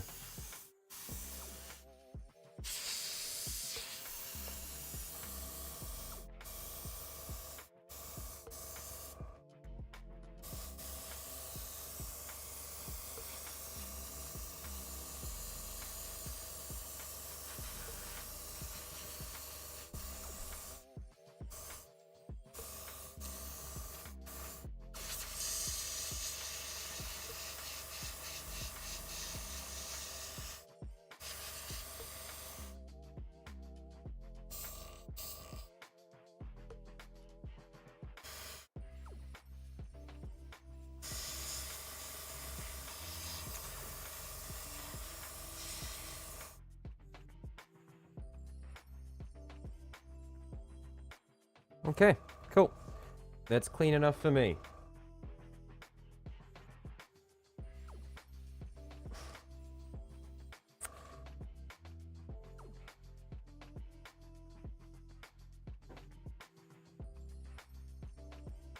Yeah, sorry about that one. Took a little while, but we should be right to start thinking about what we want to do for our base.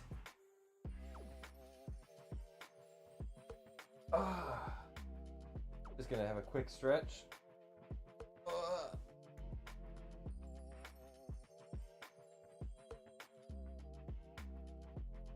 One sec. I'm quickly gonna go get a drink, and while this dries as well, and then we'll come back and start figuring out our base. One moment.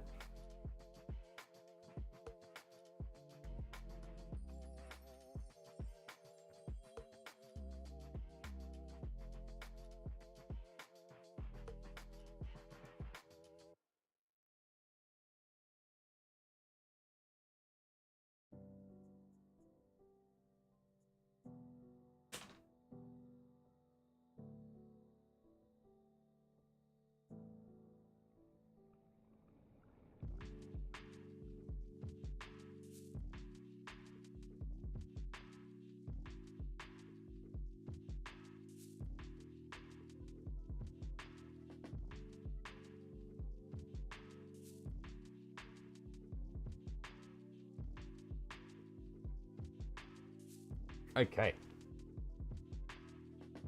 This is mostly dry.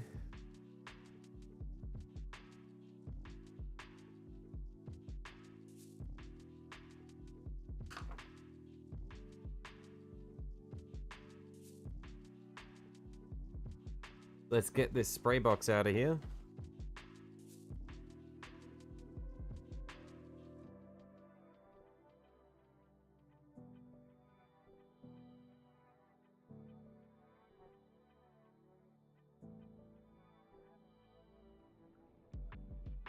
Now let's see what we're working with. I'm gonna keep my mask on for the time being because there's still gonna be a lot of fine particles floating around. My goodness, could my day get any better? Thank you for the for the nice words. Okay. So we've got all of our parts here, all nice and primed.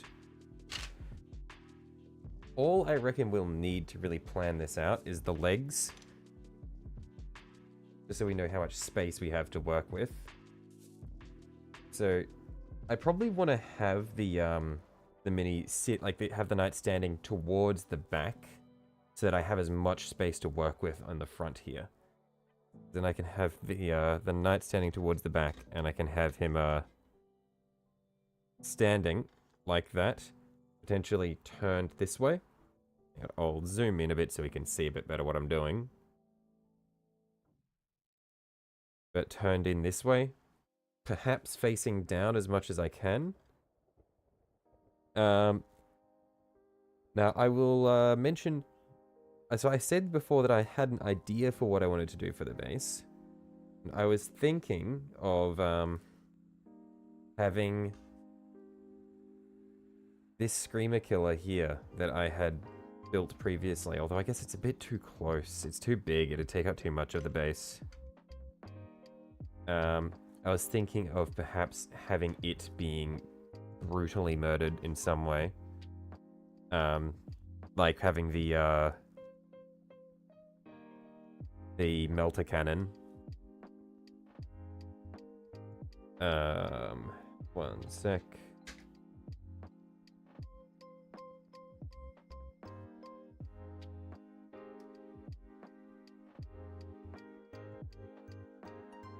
By essentially having the knight with the melter cannon like right up to it, and then I would just have the mini, like the screamer killer melted away in a section there, and try to do some OSL, like have it like glowing and that sort of thing. I don't know, it'd be an interesting idea. I don't think I have the space to really work with it though.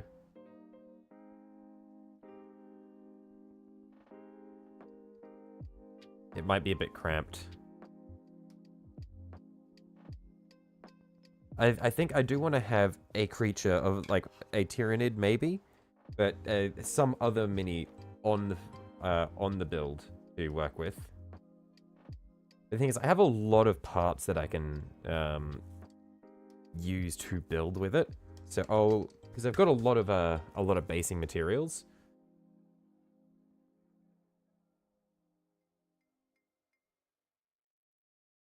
I've got like big chunks of stone, and then I got like some finer pebbles and stuff. And then I got some finer pebbles again, and then some really fine shit here.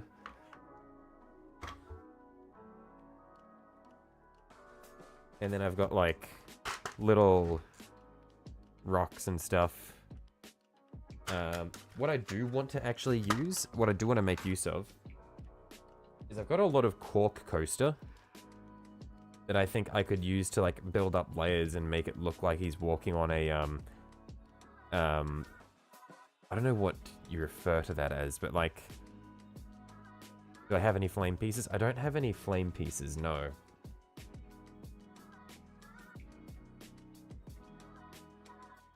But I like the idea of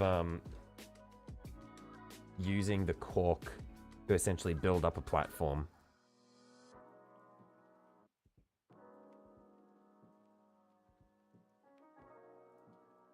And then essentially having like maybe it could be like an alien like a xenoplanet of some kind where he's like standing up on it. And I can cut out the cork in places to give it depth and build it up in other places, and then have rocks and stuff, and potentially have like little creeks and stuff going through it. That could be cool. And like have towers, like rock spires, like around him. I like the idea of that.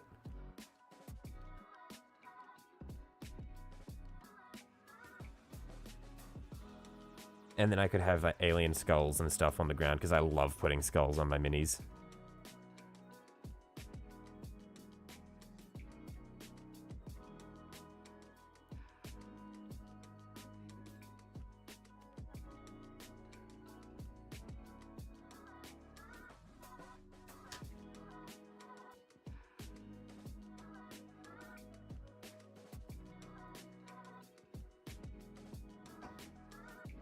And a way that I could, the one thing that I've seen people do to make really cool water effects is what they do is they get, they like mix it up.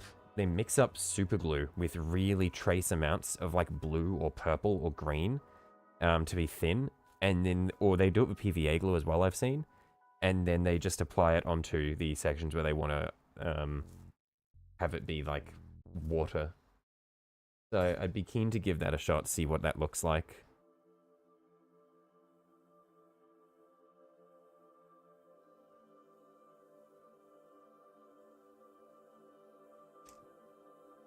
But yeah, I think that maybe what we'll do is we'll use these cork coasters to try to build up sort of like a, what do they call it? A mesa? Is it a mesa?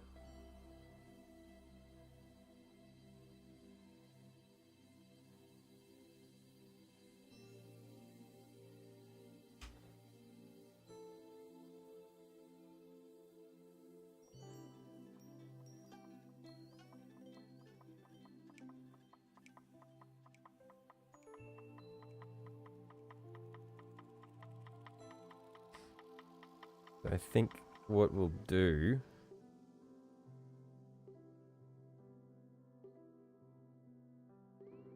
is we want to have like him standing on two raised bits. I don't know how high I want to raise it though. So I guess the max height that I could raise it to would be all of these stacked on top of each other because I could split it in half.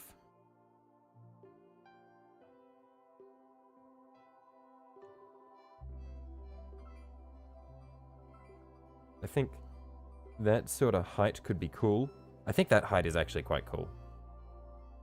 Do I have any flame pieces? No, I don't have any flame pieces.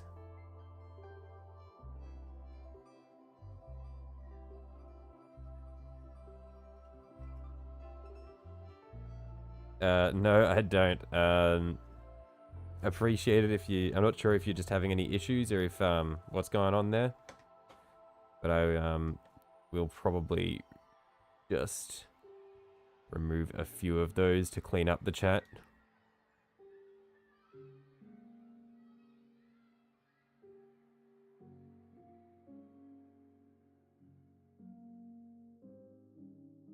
But yeah, no, I don't have any flame sections.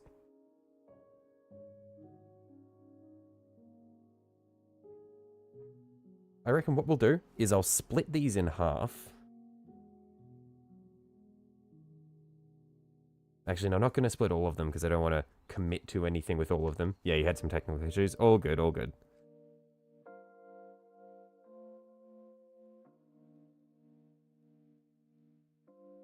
Let's split a few of them in half for the time being.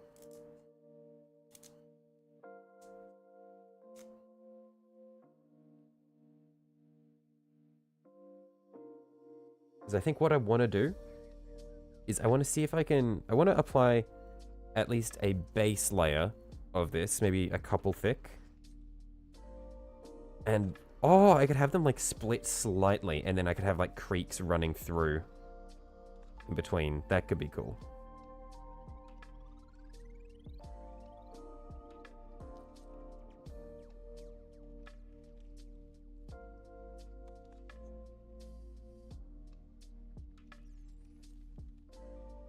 Yeah, I think I quite like the idea of that, of having so low-lying sections like that with creeks running through them, and then the dude standing up quite a bit higher. Or even lava. Lava could work as well. Oh, and then I could get OSL? That would be sick, actually. Easy water is a hot glue gun? Yeah. But lava could be cool, and then I could have like the glow coming up from below. That would be really cool.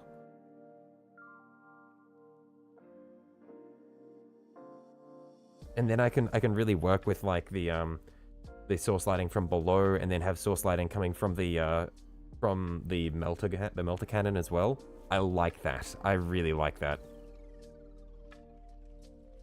And then that'd fit with like the the texture of the base would be really easy to build then, because it can be a volcanic region, so we can get like lots of really cool cracked earth, and that makes sense then. I like that.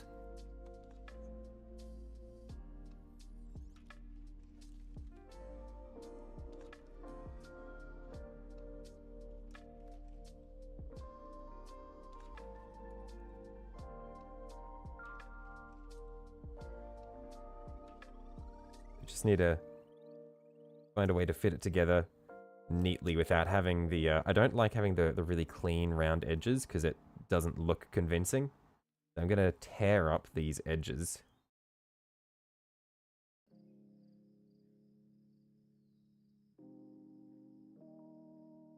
Yeah, I think what I might do actually is anywhere where I get the really round edges, I might just tear them to be jagged. And then just have like the cracked lava run around it. And that way I don't really have to worry too much about trying to make the round sides blend in.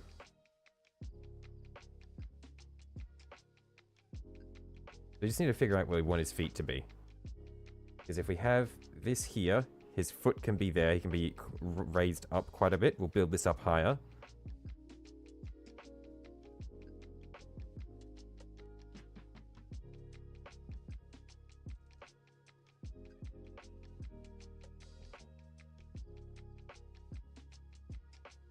So if I get a couple more of these,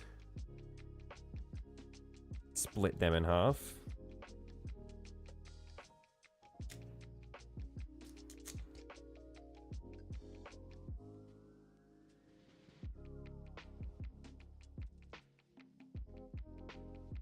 Probably split these in half again. Because that'll be almost appropriate for his foot.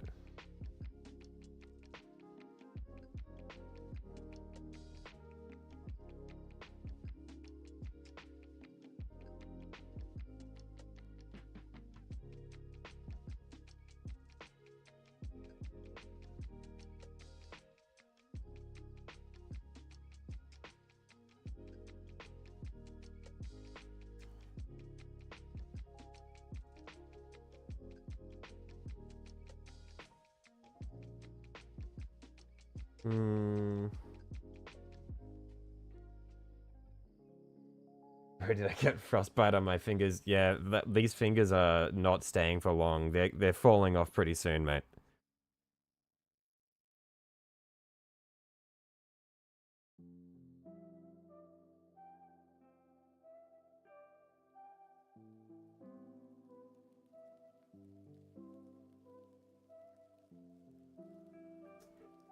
We're gonna tear out some nice round bits out of these bits that have split in half. Something that's a suitable size for his foot to stand on. Like that, that'd be good.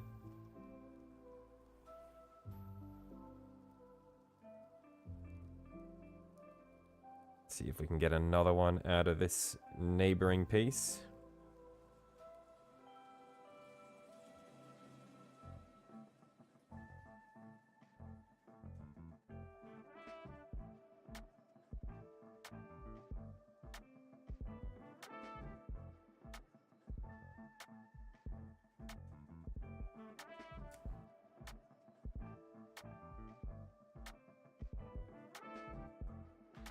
Maybe also adding some small molten mounds to make it look like a hostile environment. Yeah, I've got all these bits around here that I will also add to. I'll add in that, see if we can just make it a bit more dynamic. It's not just going to be the cork.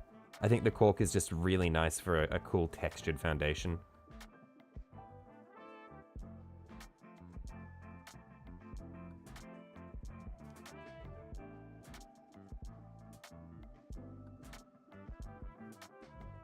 Yeah, because I like the height that we can build up using it, like this.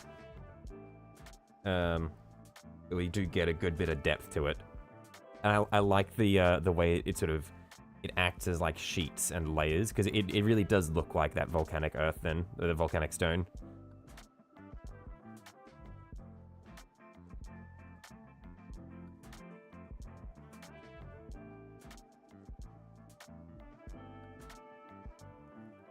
Yeah, I'm not gluing anything in place yet, just sort of planning it out.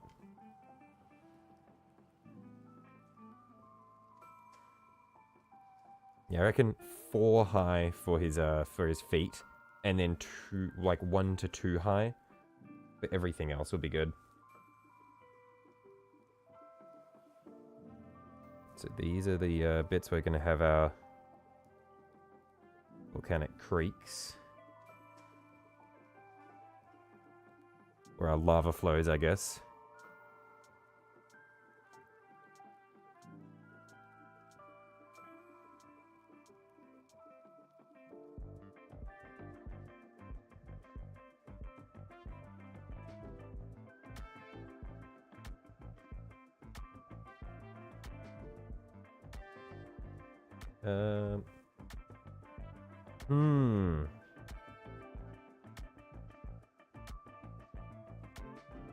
My thumb is still a little sore from stabbing through my thumbnail with the needle.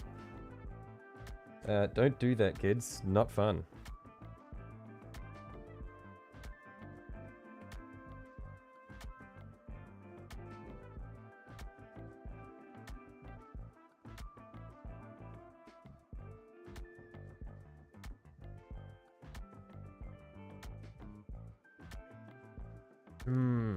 Okay, I'm not sure what I'm going to do for the other bits. I know for a fact that this is where I want these down, so I'm going to at least glue those in place so that I'm not constantly bumping it.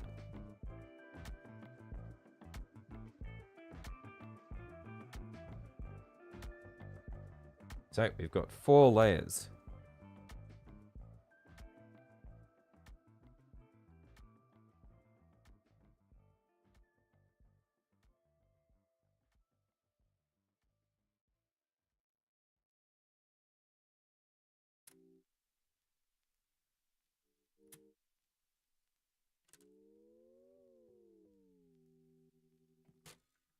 Get this contact adhesive right up towards the edges so that it stays down nicely, doesn't lift up.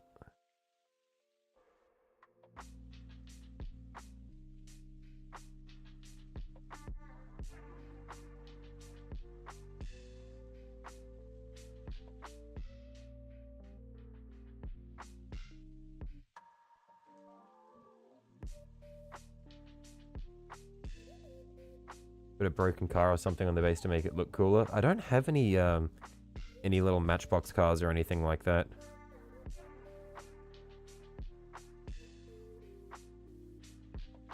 But yeah, I will, I'll fish around because I've got some other little bits of debris and stuff. Like I've got alien skulls and that sort of thing. So I should be able to build it up, get something going.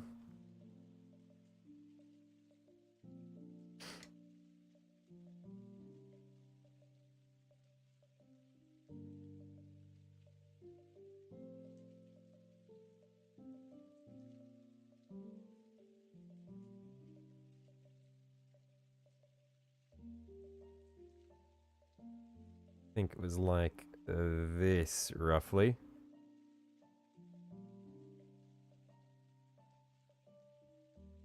I have leftover plastic junk in my room for debris for the base plate. No. I threw out all of the offcuts just this morning, so I don't have any leftover plastic junk. But I got lots of stuff lying around. Like, I should be able to get some cool stuff together.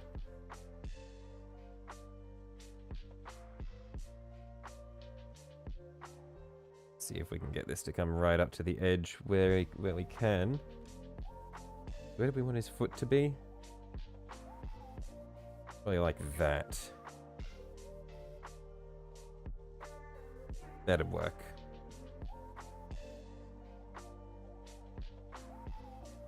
And I can just clean up any bits that are hanging over the edge.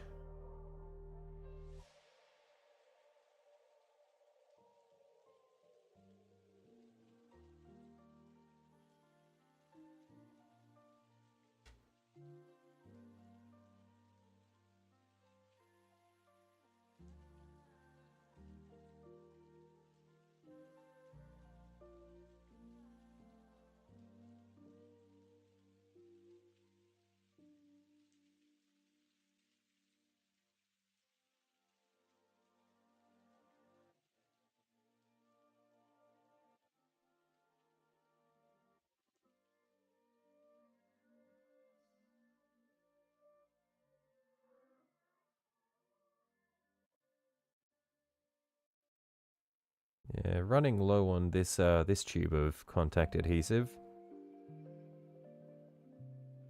But I've got a few more of them.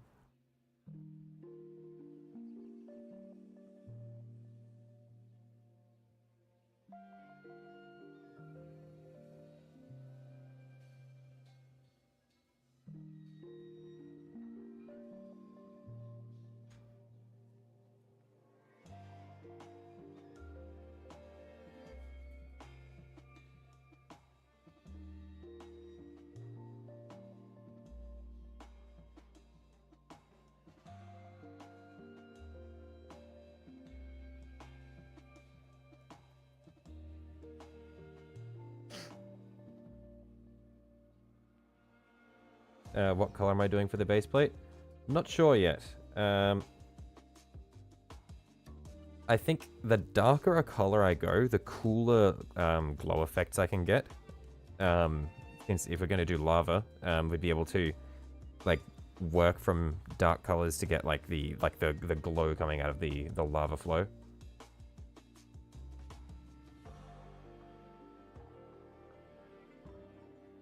Oh, there's a little overhang on this bit here, so I could actually get a bit of lava going underneath that. That could be neat.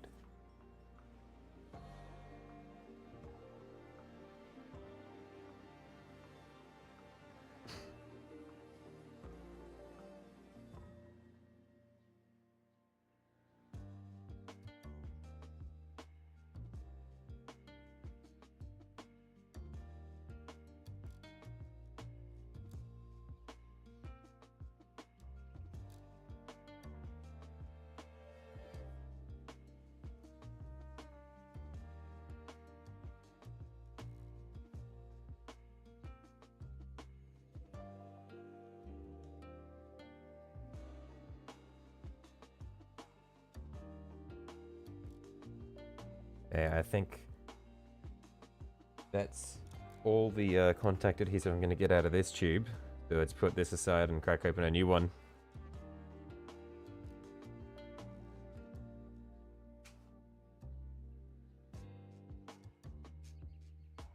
I have got glue to spare.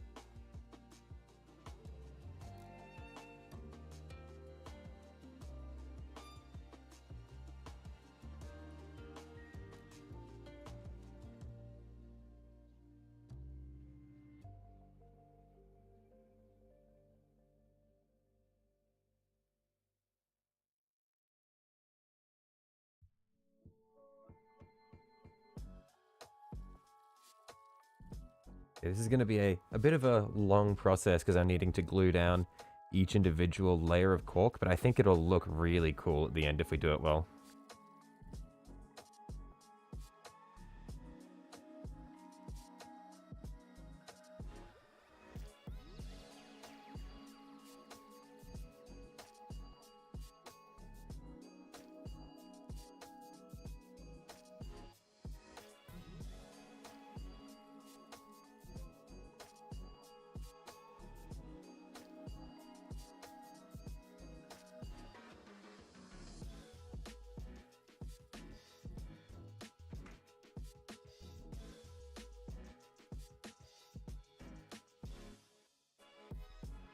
Yeah, because I really like the depth we get with it.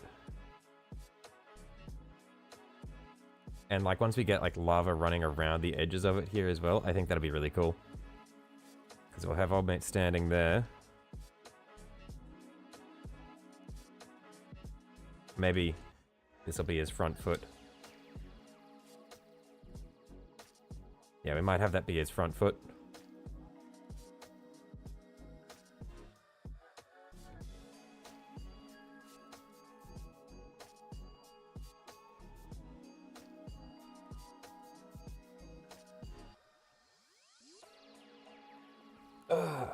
But yeah, then we're gonna have sections like that. I'll need to tear up the back edge there so that we can so that we don't have that circular section, and then we might have another lava flow run around it just to sort of mask the break.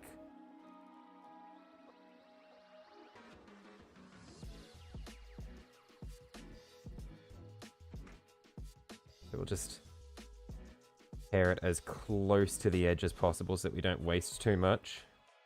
We just want to have that uneven edge.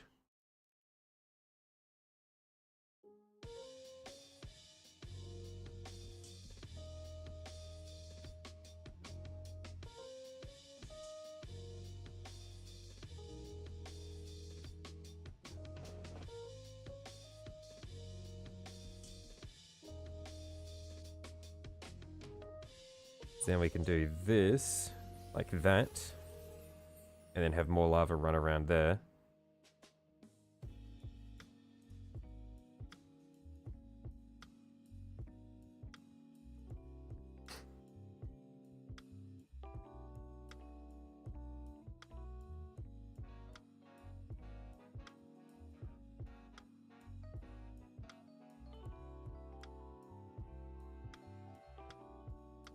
So we'll just do the same to the bottom one here.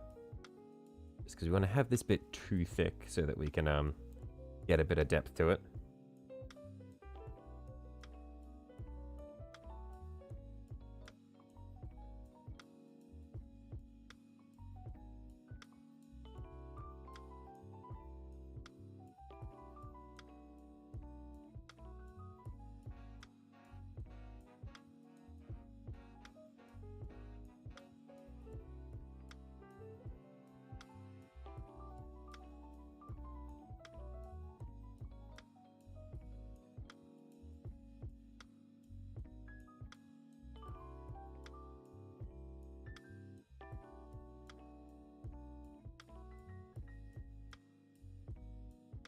Yeah, like that, I think will be quite cool.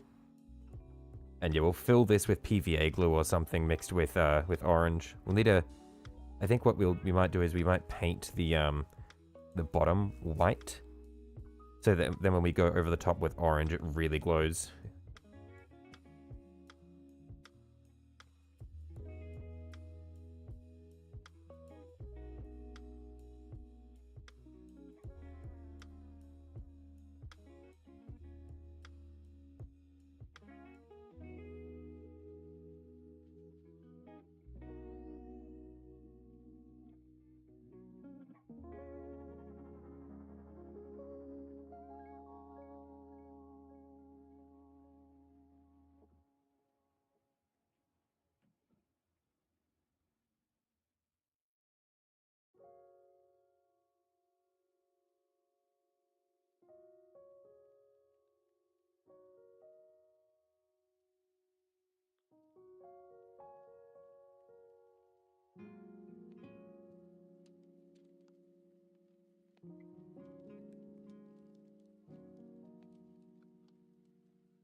Yeah, this is going to be really cool.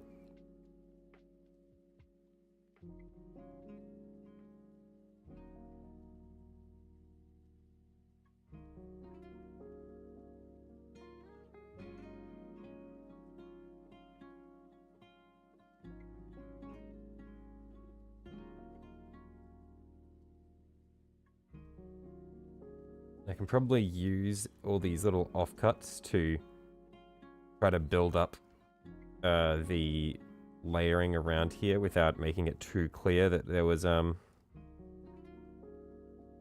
like these round edges.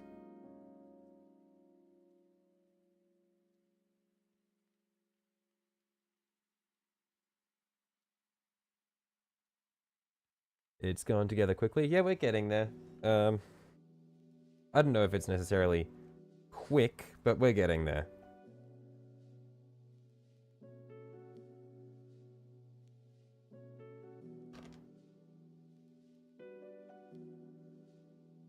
We got 1 foot here. Other foot is gonna need to go around here. We will need to build up to a decent height for this section here. So I might just get a pencil, if I can find one.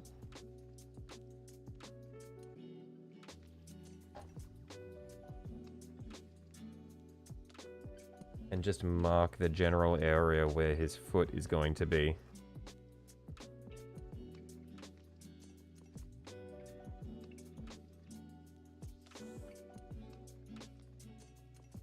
Just so that I know where needs to have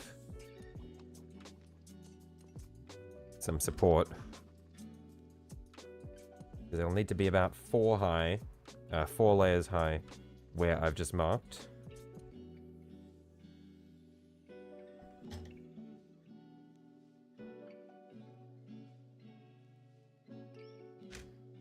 I say if we can get that assembled,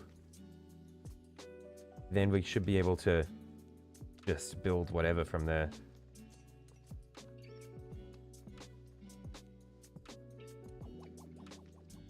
See if we can...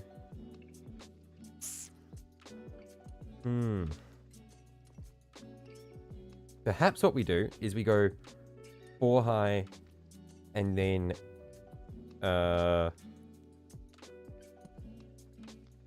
we have a split down to 2 high in the middle where his foot is, and we have the lava flow through that and then drop down into the lower lying areas.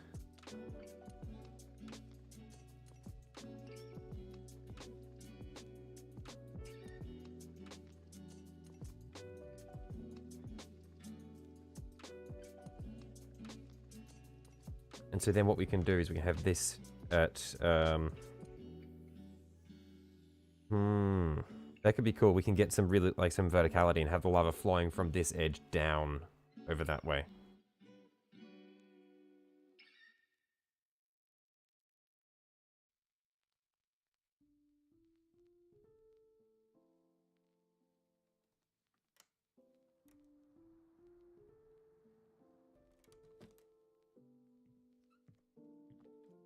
Yeah, I like that. I like the idea of that. So what I'm going to do is over in this corner, I know you can't really see because it's all textured, so you can't really see where the high bits are.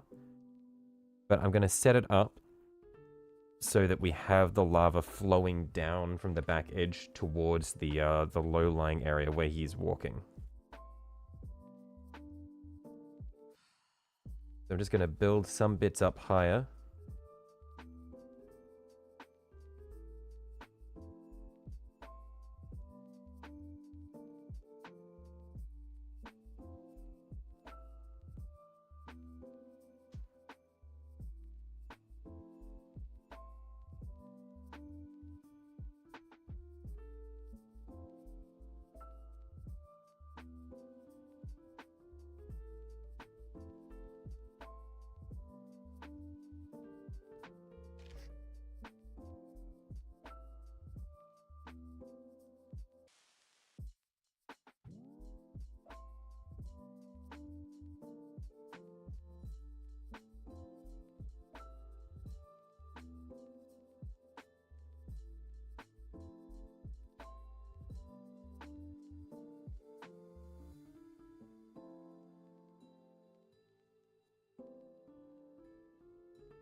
quite sore.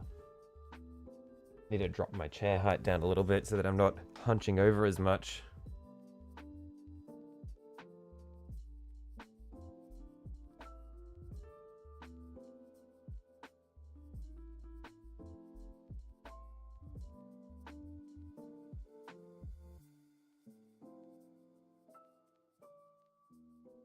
So I think for this what I'll need to do is I'll need to fill this in to be too high up to a point so that I can visibly see it drop down. So I probably want to fill it to too high up to about there.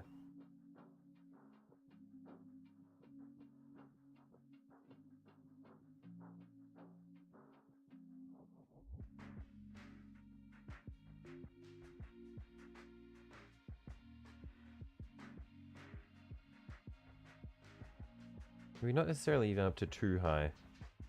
Too high would probably be nice.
Oh. Yep, shoulders are very sore from hunching over.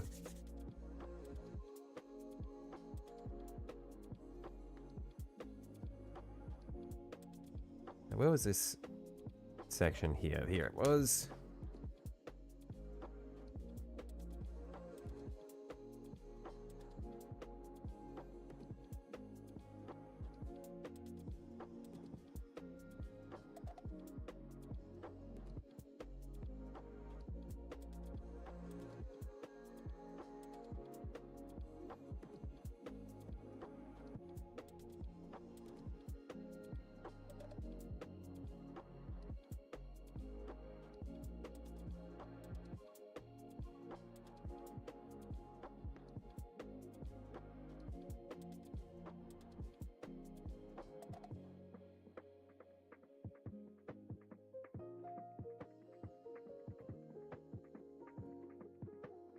Yeah, now it looks kind of shit when you when you're just looking at it from above.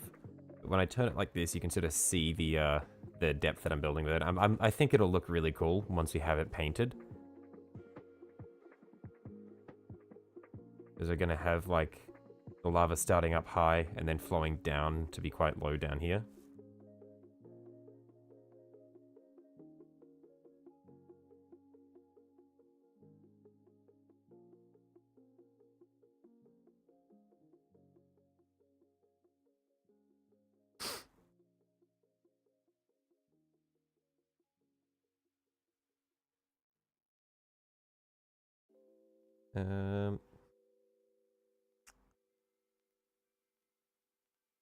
Oh, peeling up the primer on my thumb.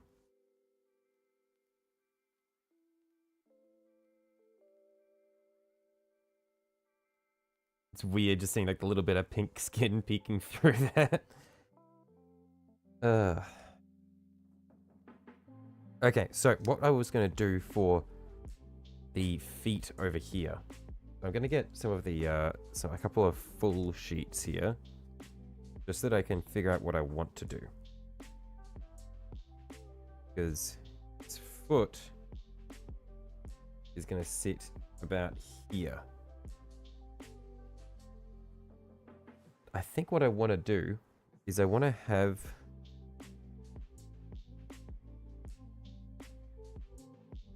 a cut run through like this.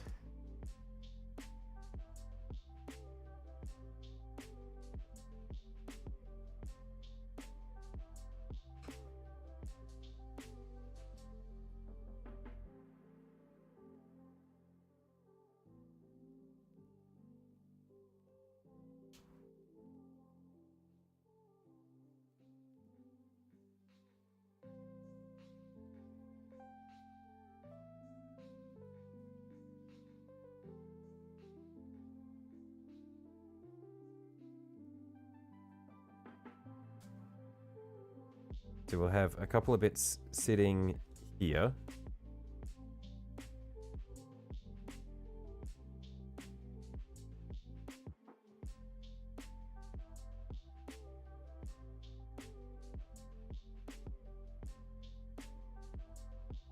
And then we'll have lava run underneath his foot. Because his feet are on like little stalks. So I can have his toes like sitting over the edges of where the lava flow is.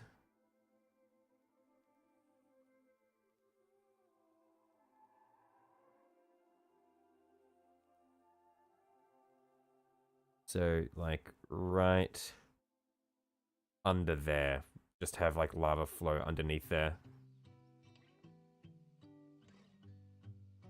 I think that could be quite cool.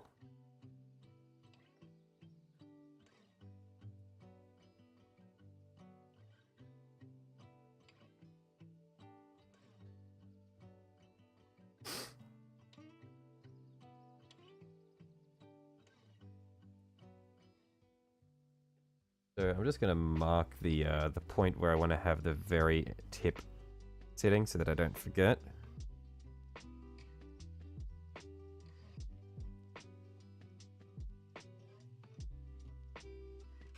Just that I know how to place it down right.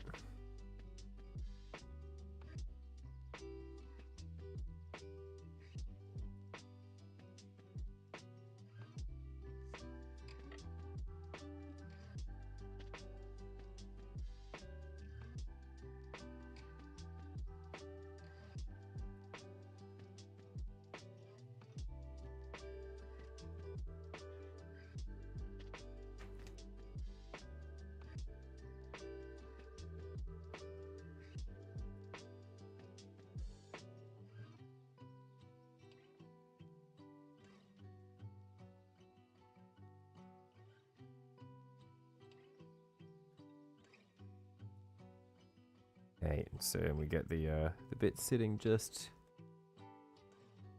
like that. And again, we can clean up any edges that look a bit nasty that hang over.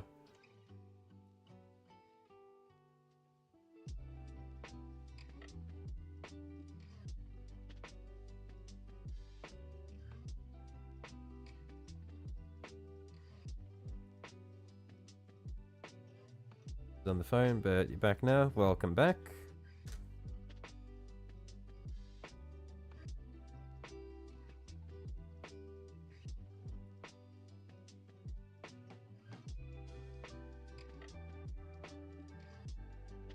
Just in the middle of setting up, we've decided on a volcanic base. And so, yeah, just in the middle of setting up the cork to sort of create the tracks for the lava flows.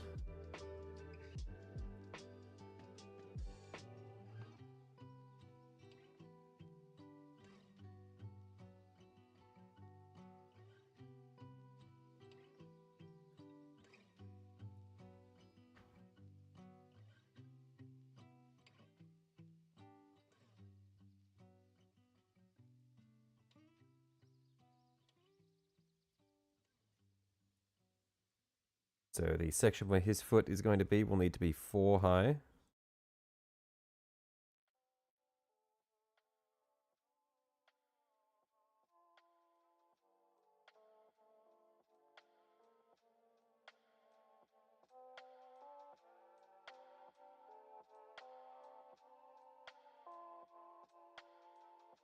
Um,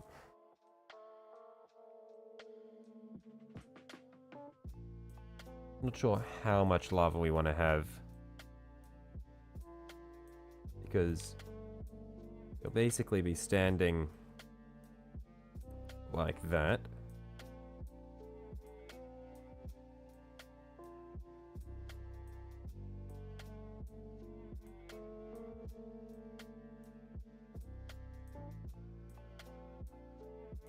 Paint the under part of the foot orange with the OSL from the lava. Yeah, that's what I was thinking. That's why when F15 mentioned a lava base, I was like, man, that is awesome. Let's do that. Because then we can really get some nice lighting from underneath. And I think I can really lean into doing a darker color scheme and focus a lot on trying to do OSL for the model.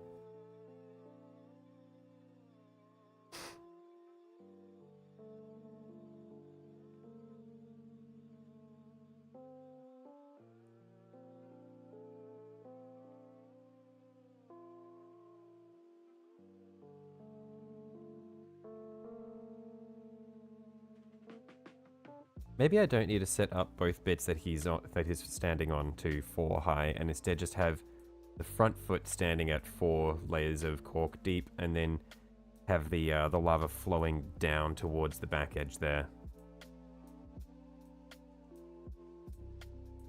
Yeah, maybe we do that instead.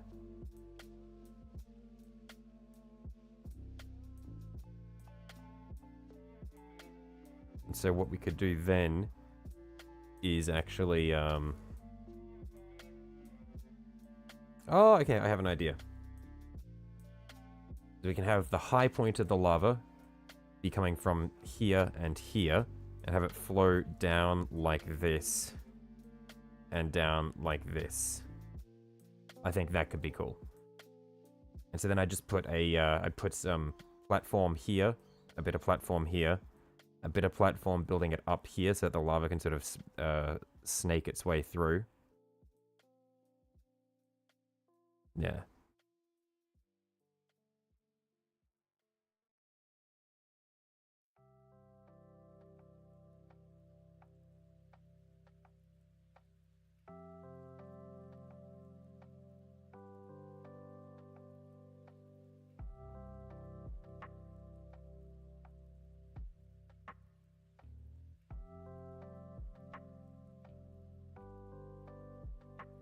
Gonna tear off the edge again just so that we can get rid of the clean round edge of the coaster.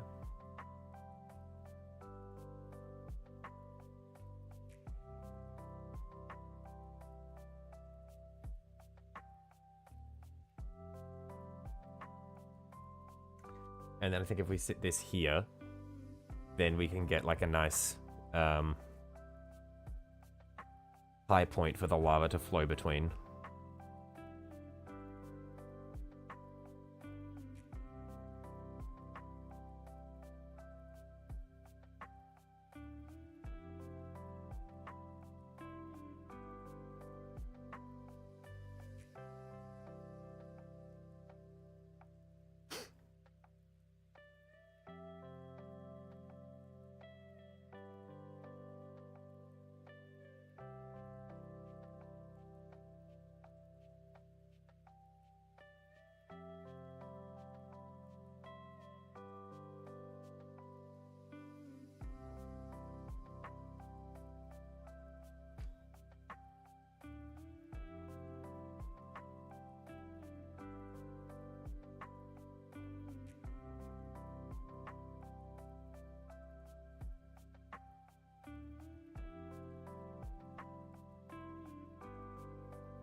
think if I pair this bit up a bit.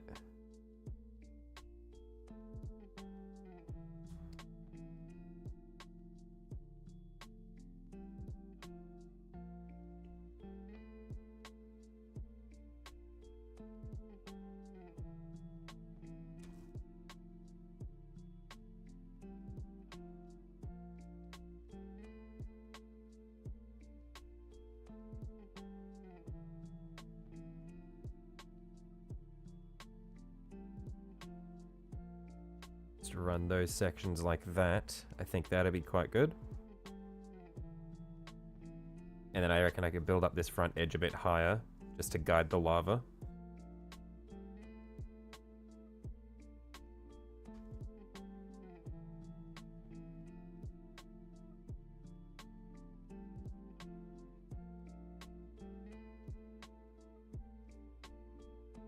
Just need to figure out how to make this sit nicely without going right over the edge, so it's there and there.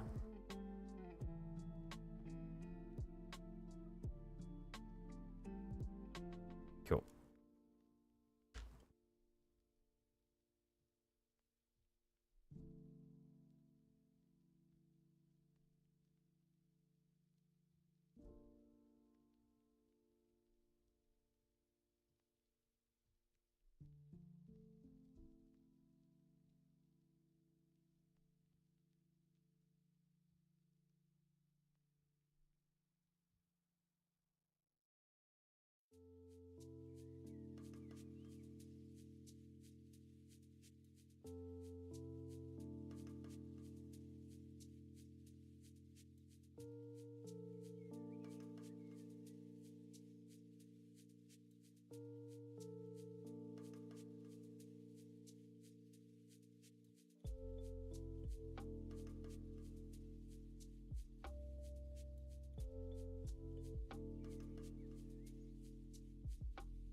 Yeah, I really like the layers that the cork gives.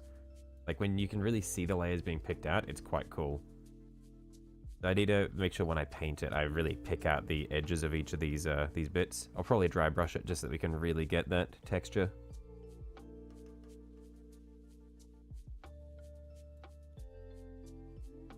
All right, one sec.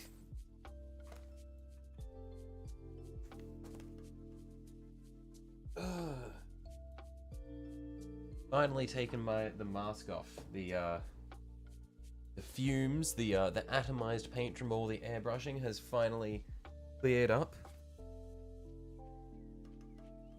I'm free. I can breathe. Oh, that feels so much better not having that mask on. Okay. So next we're just gonna try to build this up. Because we're gonna run this along the edge like that.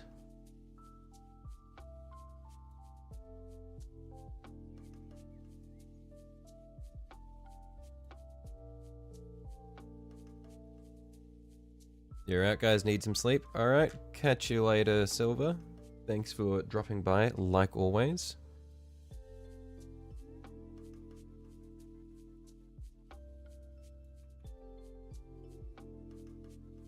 Base is looking good. Thanks, Chaos.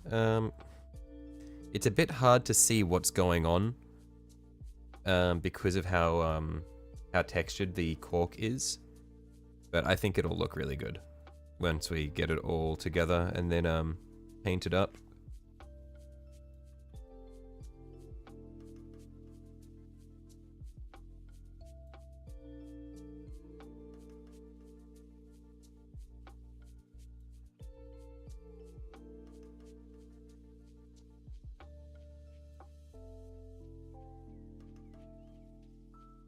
But yeah, we'll probably get this bit here to be about 4 high if we can.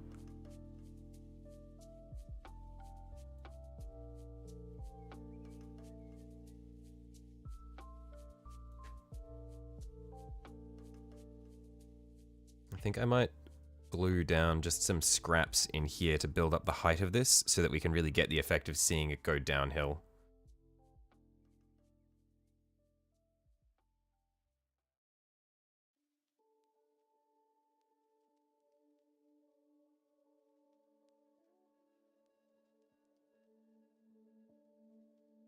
So that means I also want to have a an edge piece just going along here, just that I can nice and evenly define the edge of the model, the edge of the mini, the edge of the base. That's the word I was looking for.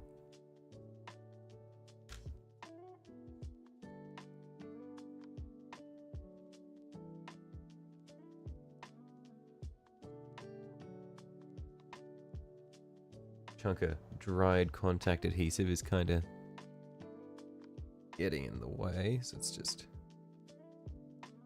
pull that off if we can.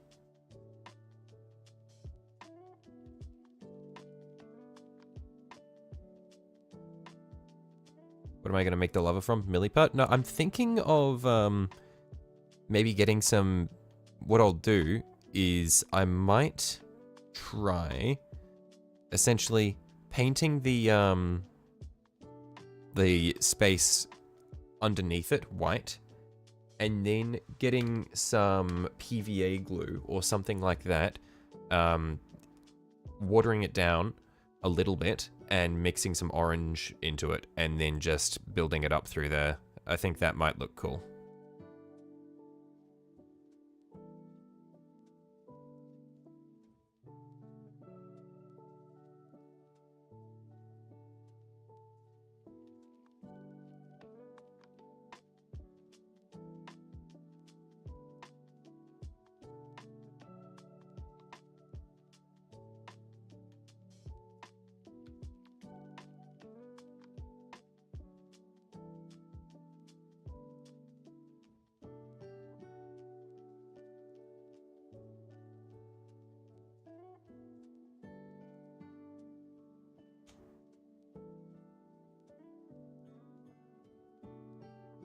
Because yeah, that way with the PVA, we get a degree of translucency, which I know that lava isn't really translucent, but it's cooler. It's a cooler fantasy to think that it is.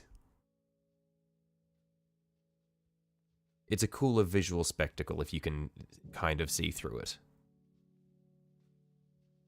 And then that means that I can have like the white underneath to really build up a lot of glow, and hopefully lend to the OSL that I'll be throwing on the dude standing on top of it.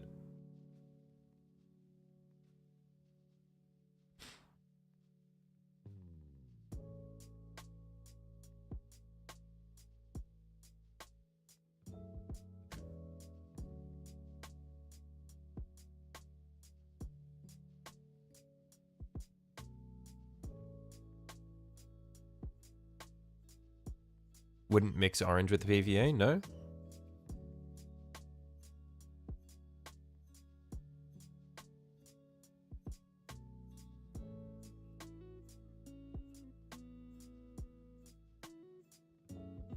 I'd give it a test try before I actually put it on the mini first, of course, just see how it dries up.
Mod Podge will be better. PVA can become brittle. Right. Because I'm not too worried about whether it's brittle or not, because again, I'm not going to be using these for wargaming or anything. They're not going to be getting knocked around or anything like that.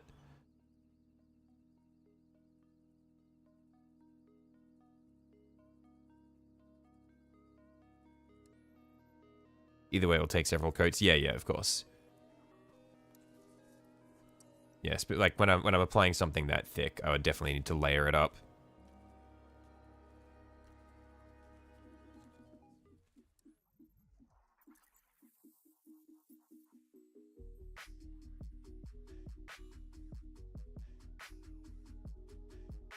Yet, look, if I'm playing with it in 10 years and then it finally breaks, look, at that point I'm happy because it's been a display piece for 10 years.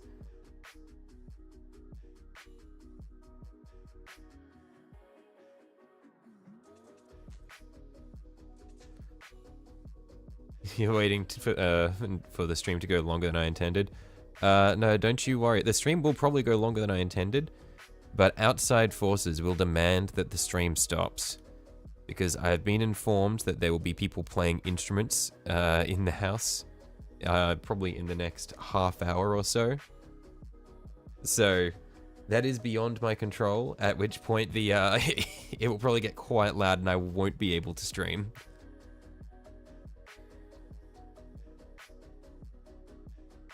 Couple of armigers, 2 more knights, you'll be ready to play. But the issue isn't whether or not I have an army, the issue is whether or not my friends have an army. And they don't. Because I'm not going all the way into the city just to play. It's not worth it. It's a pain to get in there.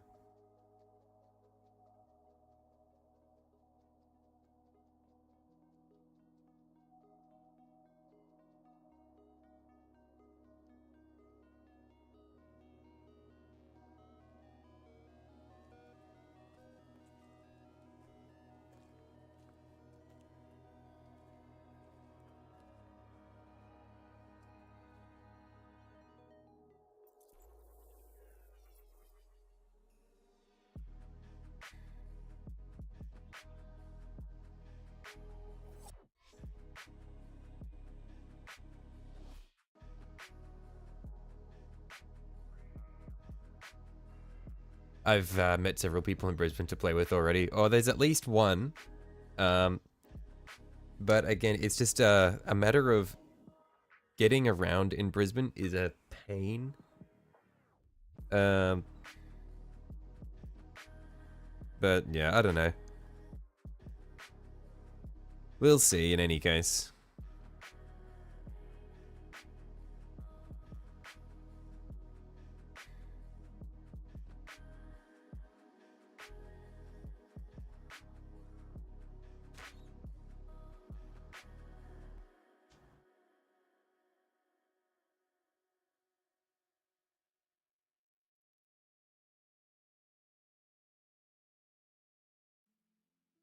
But yeah, again, my interest doesn't really lie in the tabletop that much anyway. I am more than happy just to build things that I think look cool.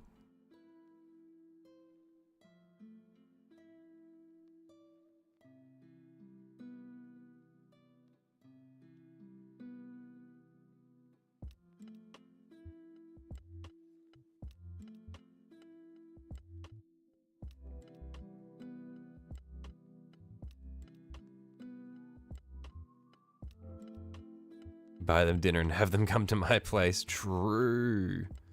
Nothing a good bit of bribery can't fix.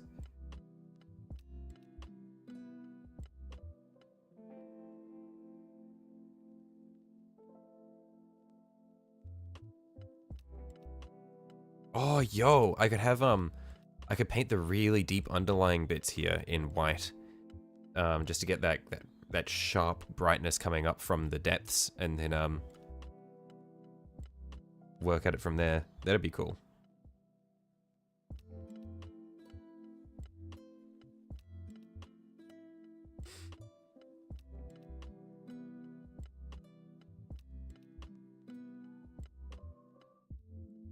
Yeah, I really like the way this layers. It's really cool.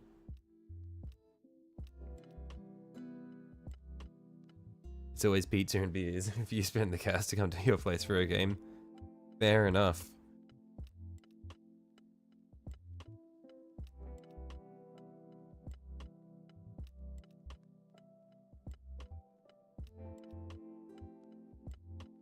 Okay, so I need to set up a spot for him to stand here.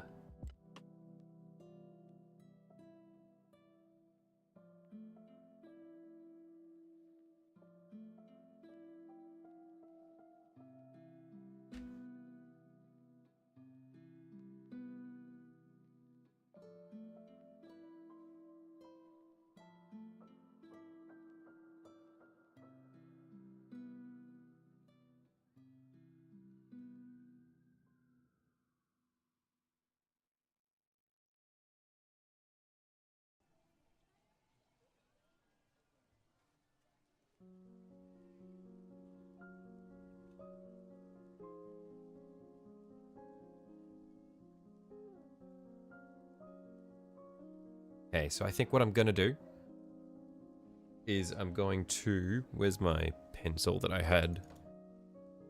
I'm gonna draw out the path of the lava.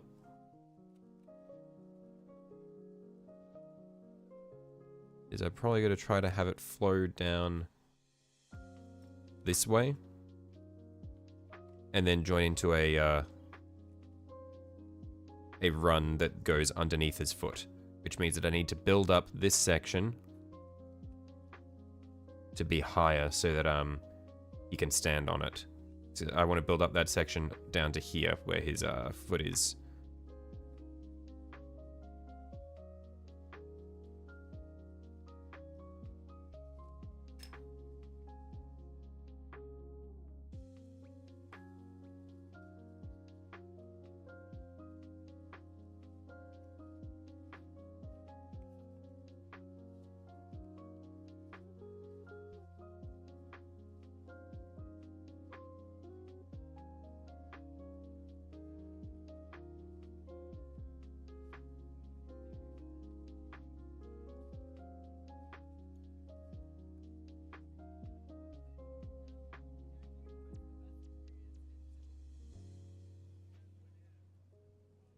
You might want to hang out and plan hang out past 7 PM, which is not how the FLGs feel about your game. No, yeah. You want to smoke your pipe and have a beer while you play, not very conducive to the... Yeah, I can see that. Easier to play from the comfort of your own home, or play in the way that you want to play.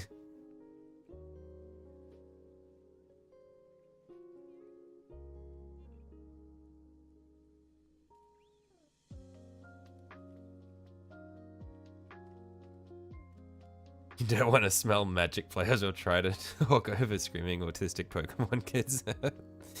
Yeah, that's fair enough. That is a solid reason not to play at the game store.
Okay, so I've got that to too high now, so when he's standing there,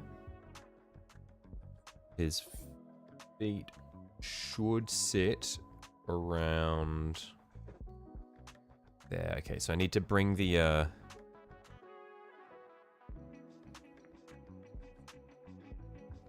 Yeah, so I'll need to bring his, where are we?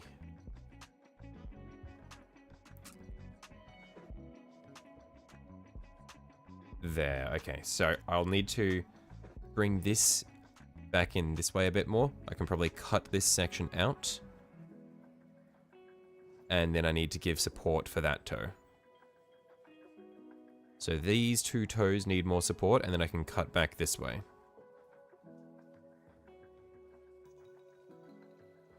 Let's just...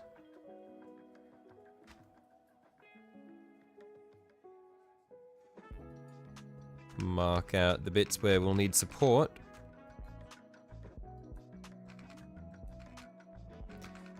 Pizza and beers is a small price to pay for the comforts of your home. Just helps if you have a nice table. Look, and I mean, pizza and beers, it's a price you're paying, but you're also getting to indulge in those pizzas and beers. So it's not like you're losing them. You're just sharing them.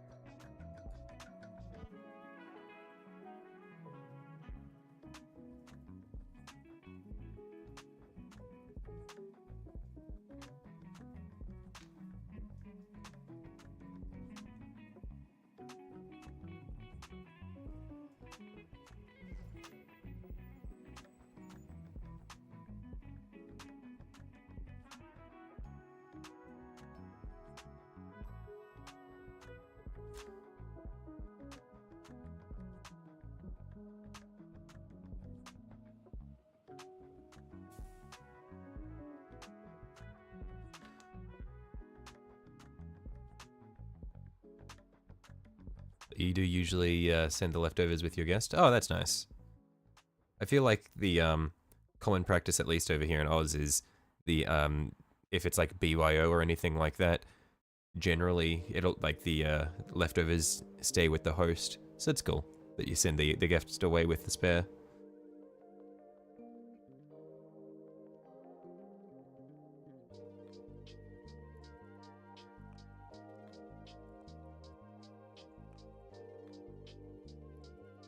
I think we want to carve this back a bit over this way.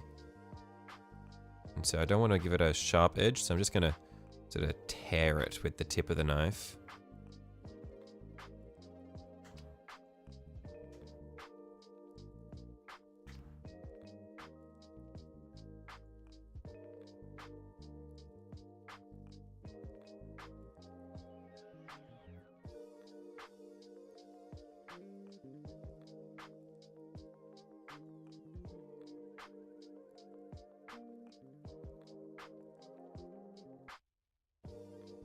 What if we can't hear the music that they play? Is that... Are you saying that the music is too quiet, or...? Oh no, you're talking about... Okay, what if we can't hear the music that they play? No. I've been informed that the music will be audible. That it probably will be quite loud. There will be a drummer involved, so... it will be impressive if you guys can't hear the music.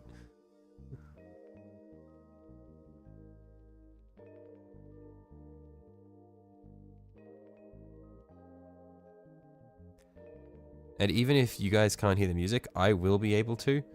And I think I've mentioned that, like, I am incredibly easily distracted, and I will just get Men in Black mind wiped the second I hear it. I'll just be unable to focus on anything.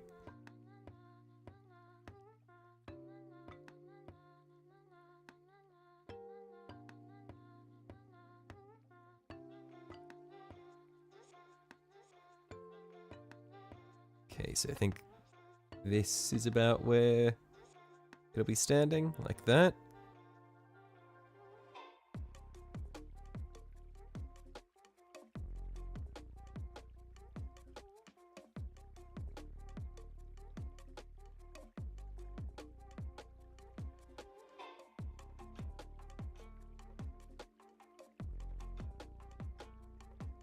I'll need to build it up to be a little higher where his toes are. I'll go for probably 3 deep on this back foot rather than 4 deep on the front foot.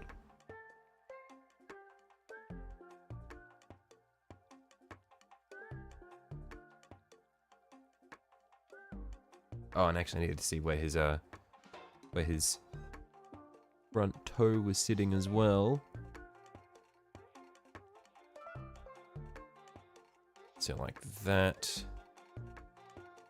I need to expand the support for his toe out a bit this way. Don't give in to distractions, Warhammer is your distraction. Look, but the second another distraction enters the scene, my brain breaks.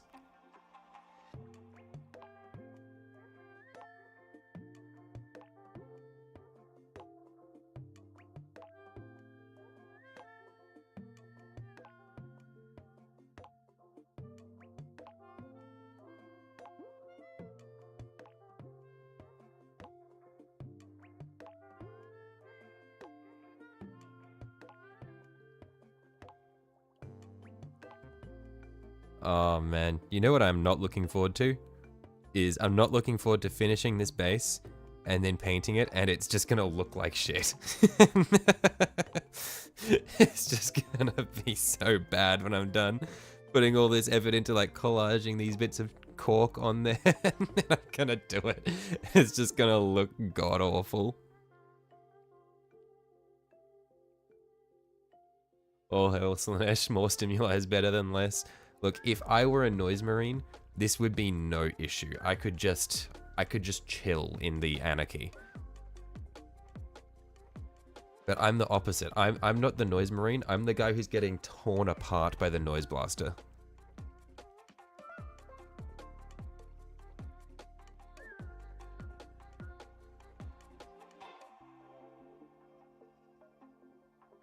Just completely eradicated by the guitar gun.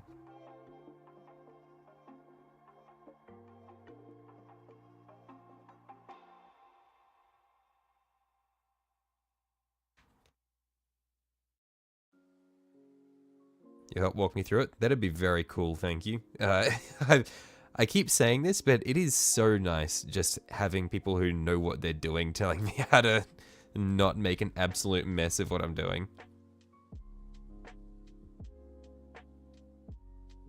I think that's sufficient support for that toe now. Yeah, we'll just build it up one higher.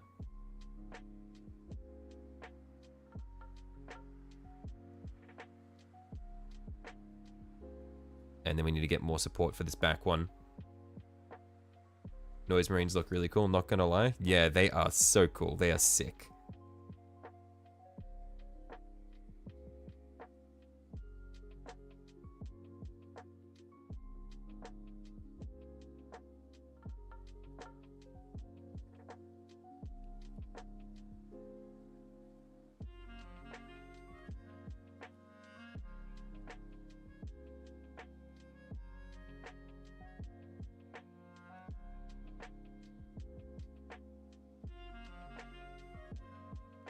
You're gonna want to mix up some of my milliput to cover the cork. Oh, okay, just to help some of the gaps between the sections. I can see that.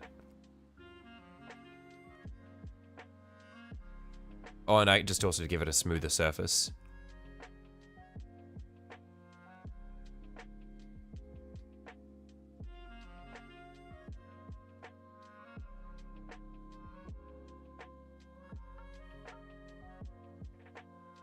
Just like scrape it into the gaps so that it's not clearly cork texture.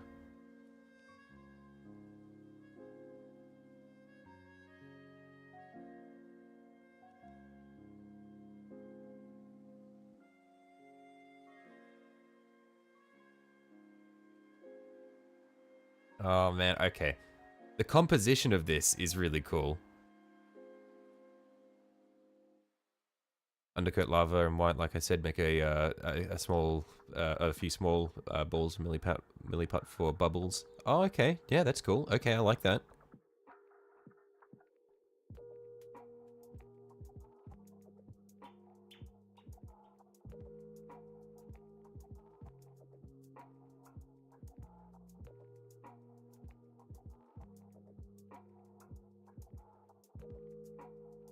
You can sand milliput unlike green stuff. Why did I not just build that build Ahriman's staff and horns out of milliput instead of green stuff?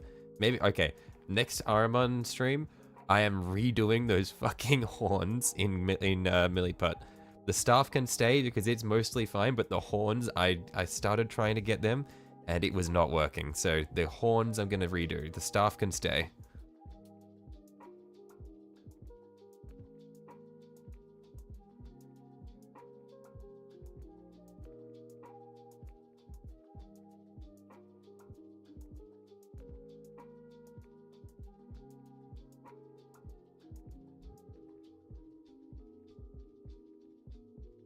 Ahriman should be green stuff.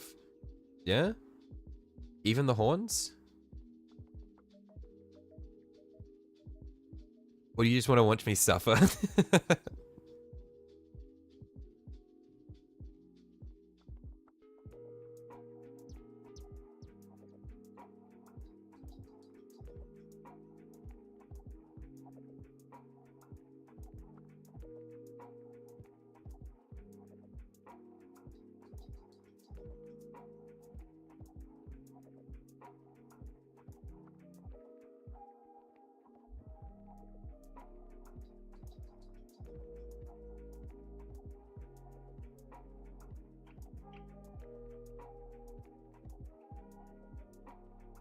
You'll help me with green stuffing the horns? Alright.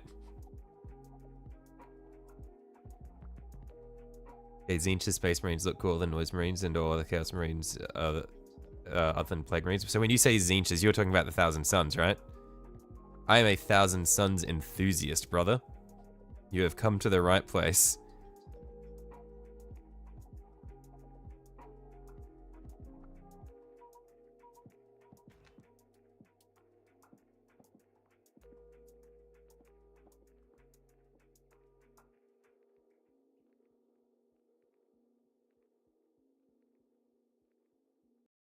Yeah, yes, yeah. Thousand Suns are so cool. They are my favorite Chaos faction.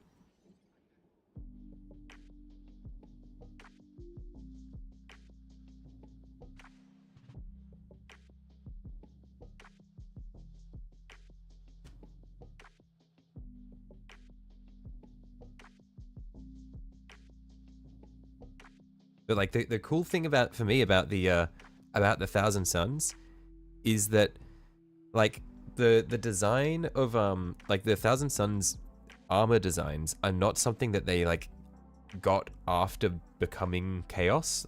Like after falling to Chaos, they didn't like change their armor designs to be like that. They've just always looked really cool. Whereas like with the Death Guard and the Emperor's Children, they had some pretty significant visual changes when they fell to Chaos. What if Toga Himiko was a sister of battle? She would be even less likely to fuck you then. She would live only for the Emperor, so I don't think you want that Chaos.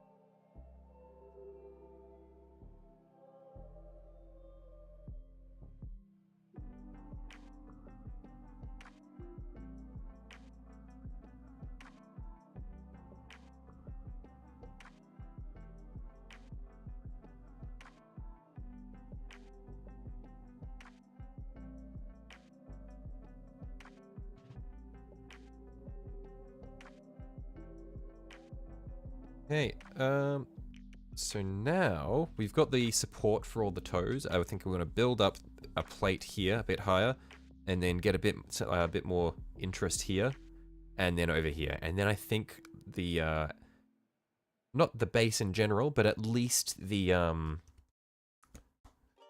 foundation of the base will be done.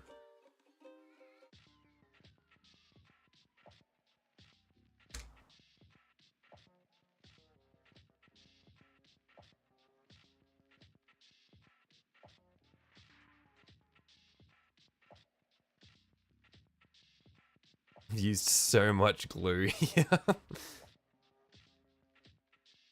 Question, how close to Ahriman's horns do I want? Are Twisted Demon horns good enough, easy mode, or do I want more specific Ahriman horns? I do want to have more specific Ahriman horns. I don't want to just like get a noodle of green stuff and just turn it. I do want to have like much more like his horns where it's like the banana with a flattened edge that then has horns carved into it, which is why I was thinking of doing it in milliput rather than the green stuff, because then I can just do the banana, define the sections that I want, flatten the edge, and then just sand the grooves into it.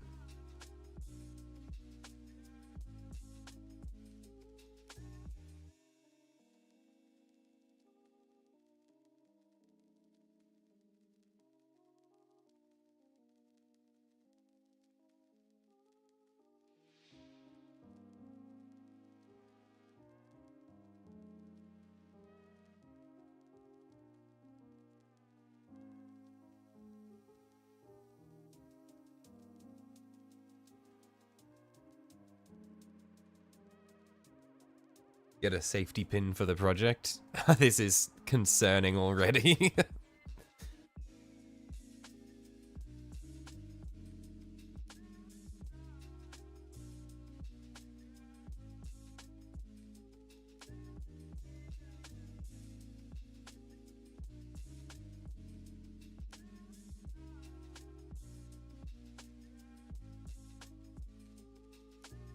Or two if they're small.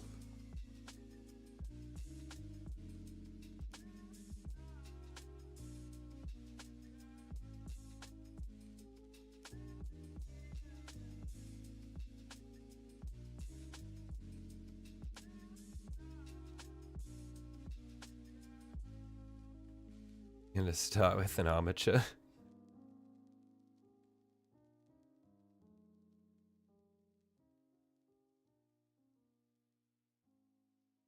Yeah, I think the toe supports are at the right height now.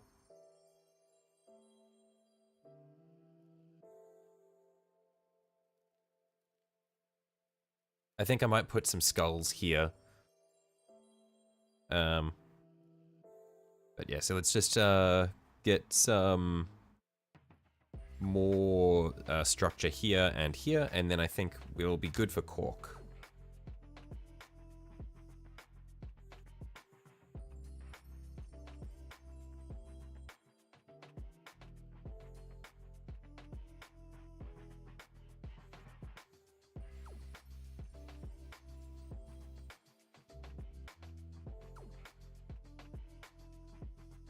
Rylanor might still be your favorite 40k character. Who is Rylanor?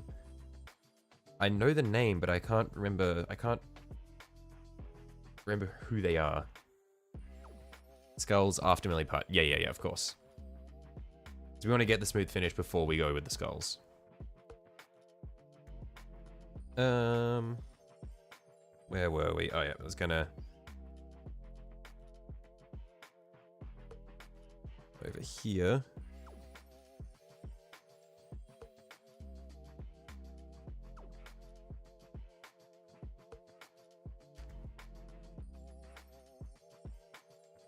Probably just see if I can use this just to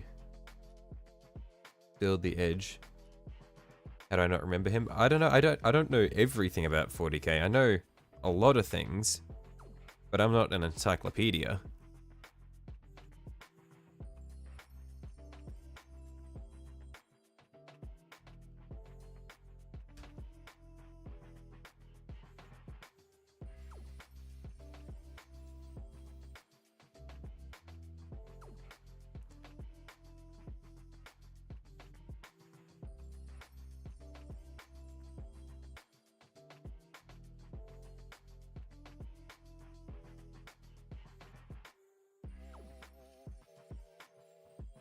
Doesn't have to be smooth, and I don't have to cover the cork, maybe 70 to 80%.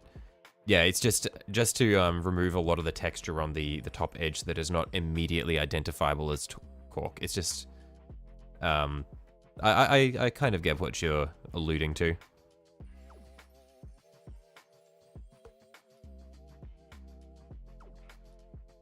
just like mainly on the large flat panels where it would be very easy to see the repeated pattern.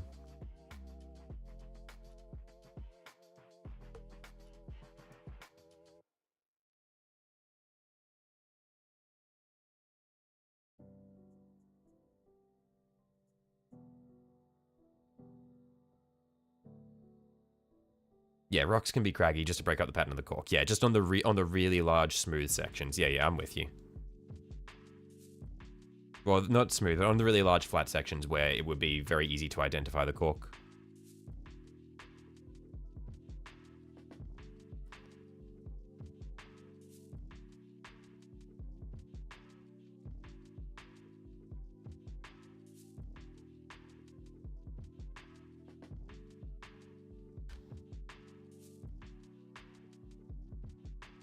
Stood up to a Primarch that fell to chaos and had a fire song made after his story. I see.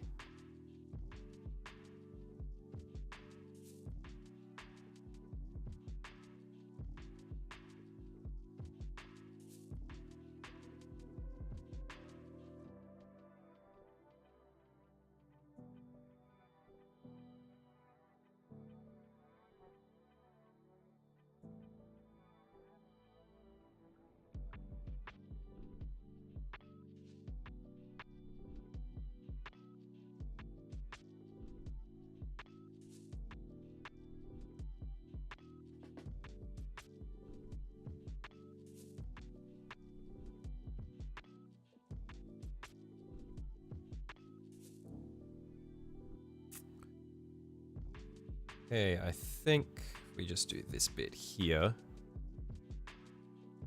Yeah, glue that down like that.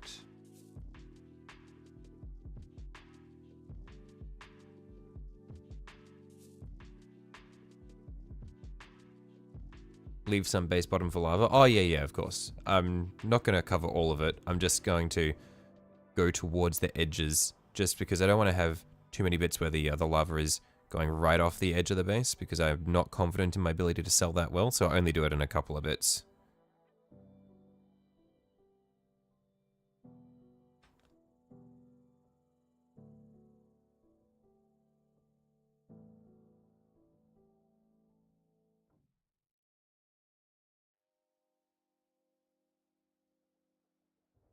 Hello, you back? Welcome back, F15. We are making progress slowly. I don't think this has probably visually changed that much since you left.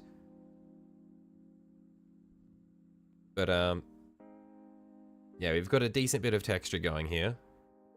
And so I think it'll be really good, because we're going to have the lava flows starting up here, and then working their way through these points down to the low ground down here.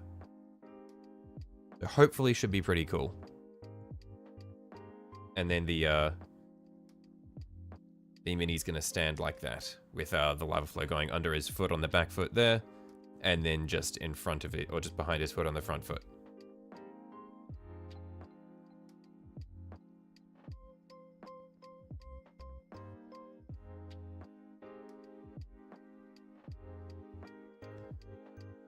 It's white, yellow, orange, red, dry brush, black. Righto, yeah, I can see that. Makes sense.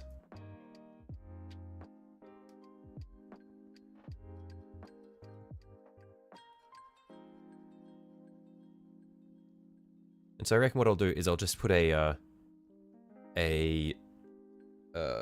sec, I'll show you what I'm thinking of doing just for this last little bit.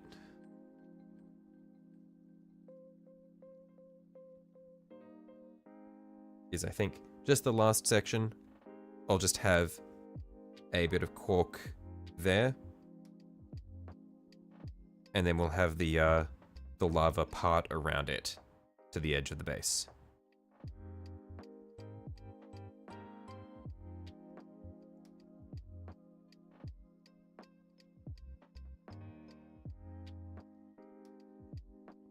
Build that bit up a bit higher.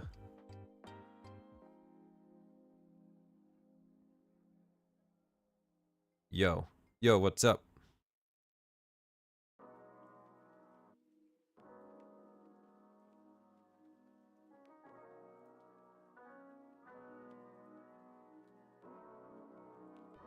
All right, no, yeah.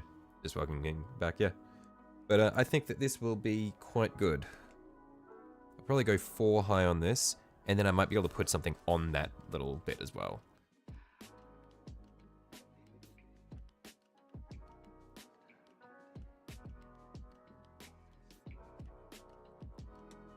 Too much rock in your opinion? Maybe. We'll see how it goes.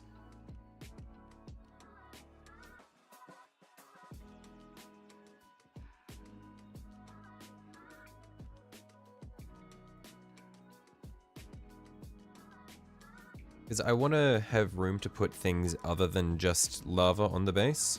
So I like the idea of having the sort of the finer cracks of lava sort of splitting through the earth. Rather than just like really thick lava flows, I like the idea of like the thinner trails that get thicker in sections. Needs more lava area to make the lava look good. I think there's still a fair bit, because I'm going to have it flowing over the tops. Because the lava's not... It's not like the lava's just going to do this. I'm going to have the lava flow over here as well, and then drop down into the low-lying sections here. I'm going to have it going over the top of some of these parts. Because it's going to have two main... It's going to follow this path here, down this way. And then it's also going to do this, and it's also going to do this, and spill down onto here, and then go down that way. So I think there's still going to be a fair bit.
Okay, I think, oh, that'll probably be it for cork that I'll be using. I might clean up some bits, but that's the overall shape that we'll go with.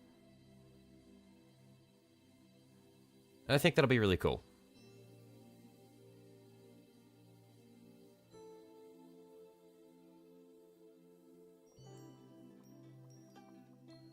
So I'm just gonna clean up all the tiny little scraps. There's a lot of blending in lava to make it appear bright and hot. That takes space. Yeah, we'll see how we go. It'll be right.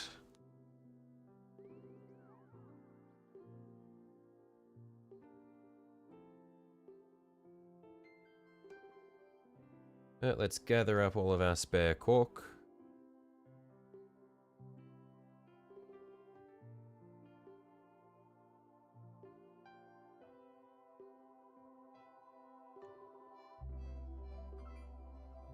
Store that away. And then get our larger scraps. So we'll be able to use these still.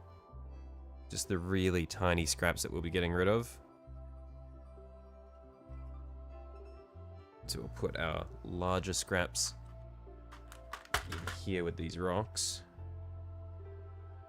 so that I don't lose them.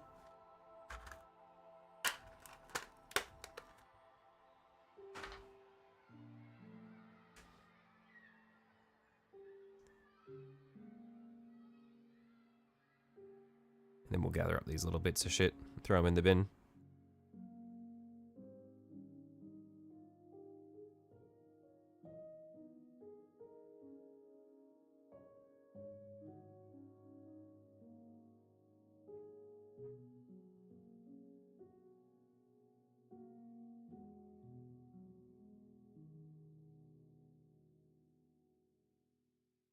Have Obi-Wan and Anakin fighting under the night. Might be a bit too much of a kit bash for my liking.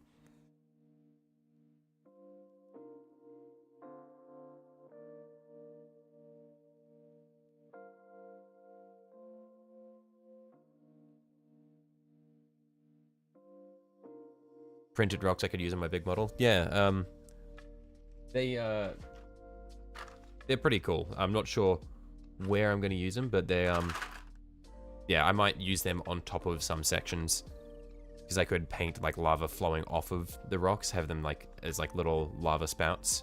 Could like drill little pinholes into them and have lava come out of them. That could be cool. Lots of options.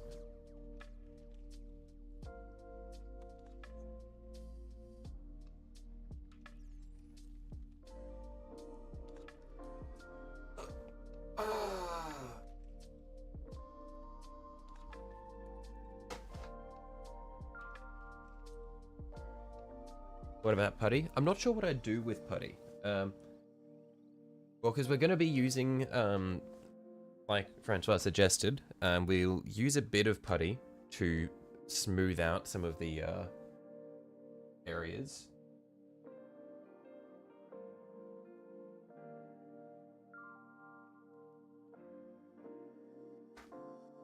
One sec, I need to find where my melee putter's gone.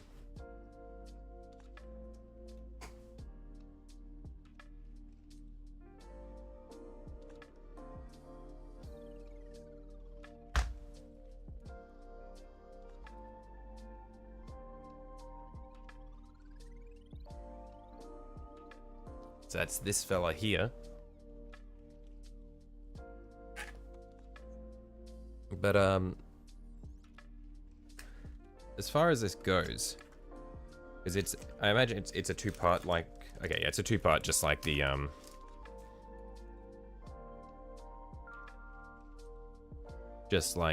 the green stuff. So for what we'd be using it for, Francois, I'm imagining it would just be a very fine, well, a very small mix, 50-50. Just small amounts that we'd be smoothing in with a scraper or a knife blade or something like that, just over the larger flat areas.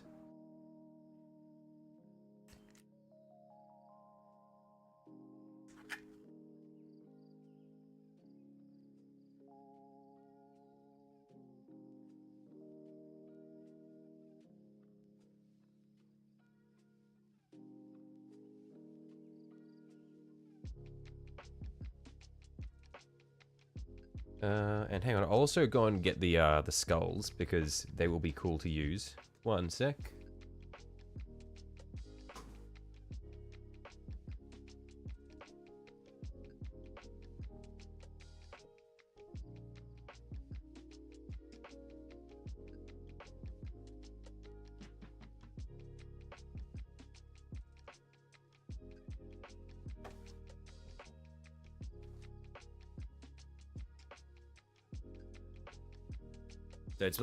So it's like green stuff, but it feels more like a clay. I spread it with a knife or like some kind of broad bladed tool, essentially. Cool.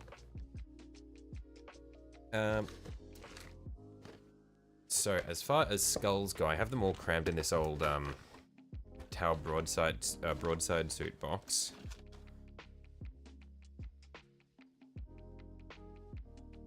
But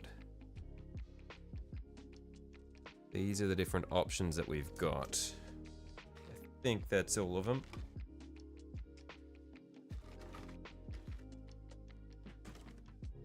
You can use your finger. Silicon tip tools are the best. Okay. Understood. So, as far as skulls go, we've got a shitload of human skulls.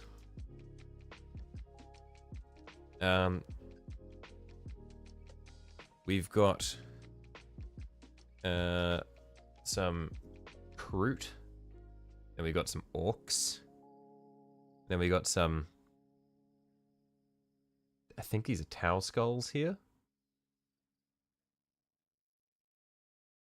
Then we got some Tyranids, and some, I'm not sure what these are.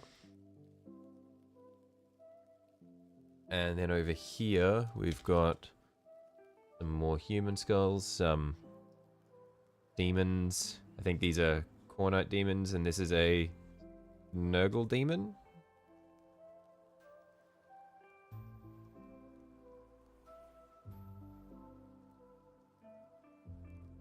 Gene Stealers? They might have been Gene Stealers. But then we've also got like some big Xeno skulls with that one there. I've got a box of skulls and I'm trying to sculpt horns. Look, Francois, I've never claimed to be smart. If I was smart, then I would have gotten the box of skulls, cut the horns off of this dickhead and put them on the staff, but I'm not smart. I don't think of these things.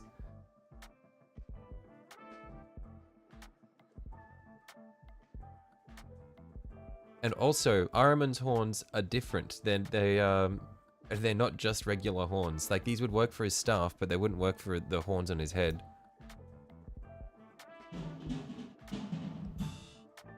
Alright.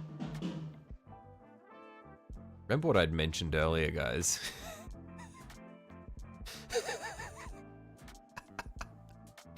Yeah, I definitely saw my mic pick that up. My mic is 100% picking that up.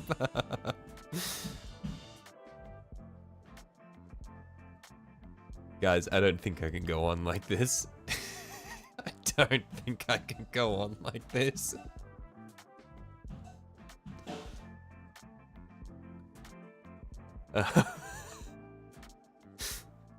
I think maybe the skulls and the milliput to go on the, to smooth out the vase and all that can wait for tomorrow. It's very faint. It's not faint for me, trust me. It is definitely not faint for me. I can feel it reverberating in my soul. I reckon we've been going for 3 hours and 45 minutes anyway. That's not a super short stream. Like, I reckon we've made good progress. We got the guy fully primed. And we've got the foundation for our base all set up.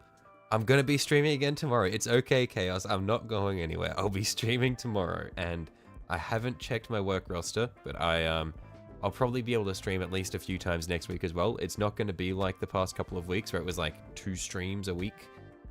We'll be getting back to like proper regular streams. I don't know if we'll be getting many of these 3-day consecutive bonanzas like we've had so far, but I will be streaming again tomorrow. But, only 15 more minutes. Sneaky. I think I'm gonna call it here, not 15 more minutes. But, yeah. Anyway, we've made a lot of progress. Also, I don't really want to work with milliput when I've got all this crap on my hands. But yeah, plan for tomorrow. We'll milliput smooth the base. And then what we'll do is we will get some skulls, prime them, pop them on here. I like the suggestion of using the demon skulls for this because it's a volcanic region, so it could be like it could be like on a demon world or something. So I like that. So probably demon skulls. We might even yeah, I don't know what else we'll do. I'm trying to think of what I'm trying to say, but the drums are destroying my brain. Yeah, then PVA glue. Thank you, Francois. Then we'll prime it all, and then we'll paint some of the white underneath where the lava's gonna go, and then we'll start building up the lava, and also we'll clean up the edges because there's a lot of overhang here. I might actually clean up the edges before I do any of that. But yeah, anyway, thanks for hopping by, guys. Been really good. And yeah, I'll speak to you guys tomorrow if you have the time to hop by. That'll be awesome. Thanks as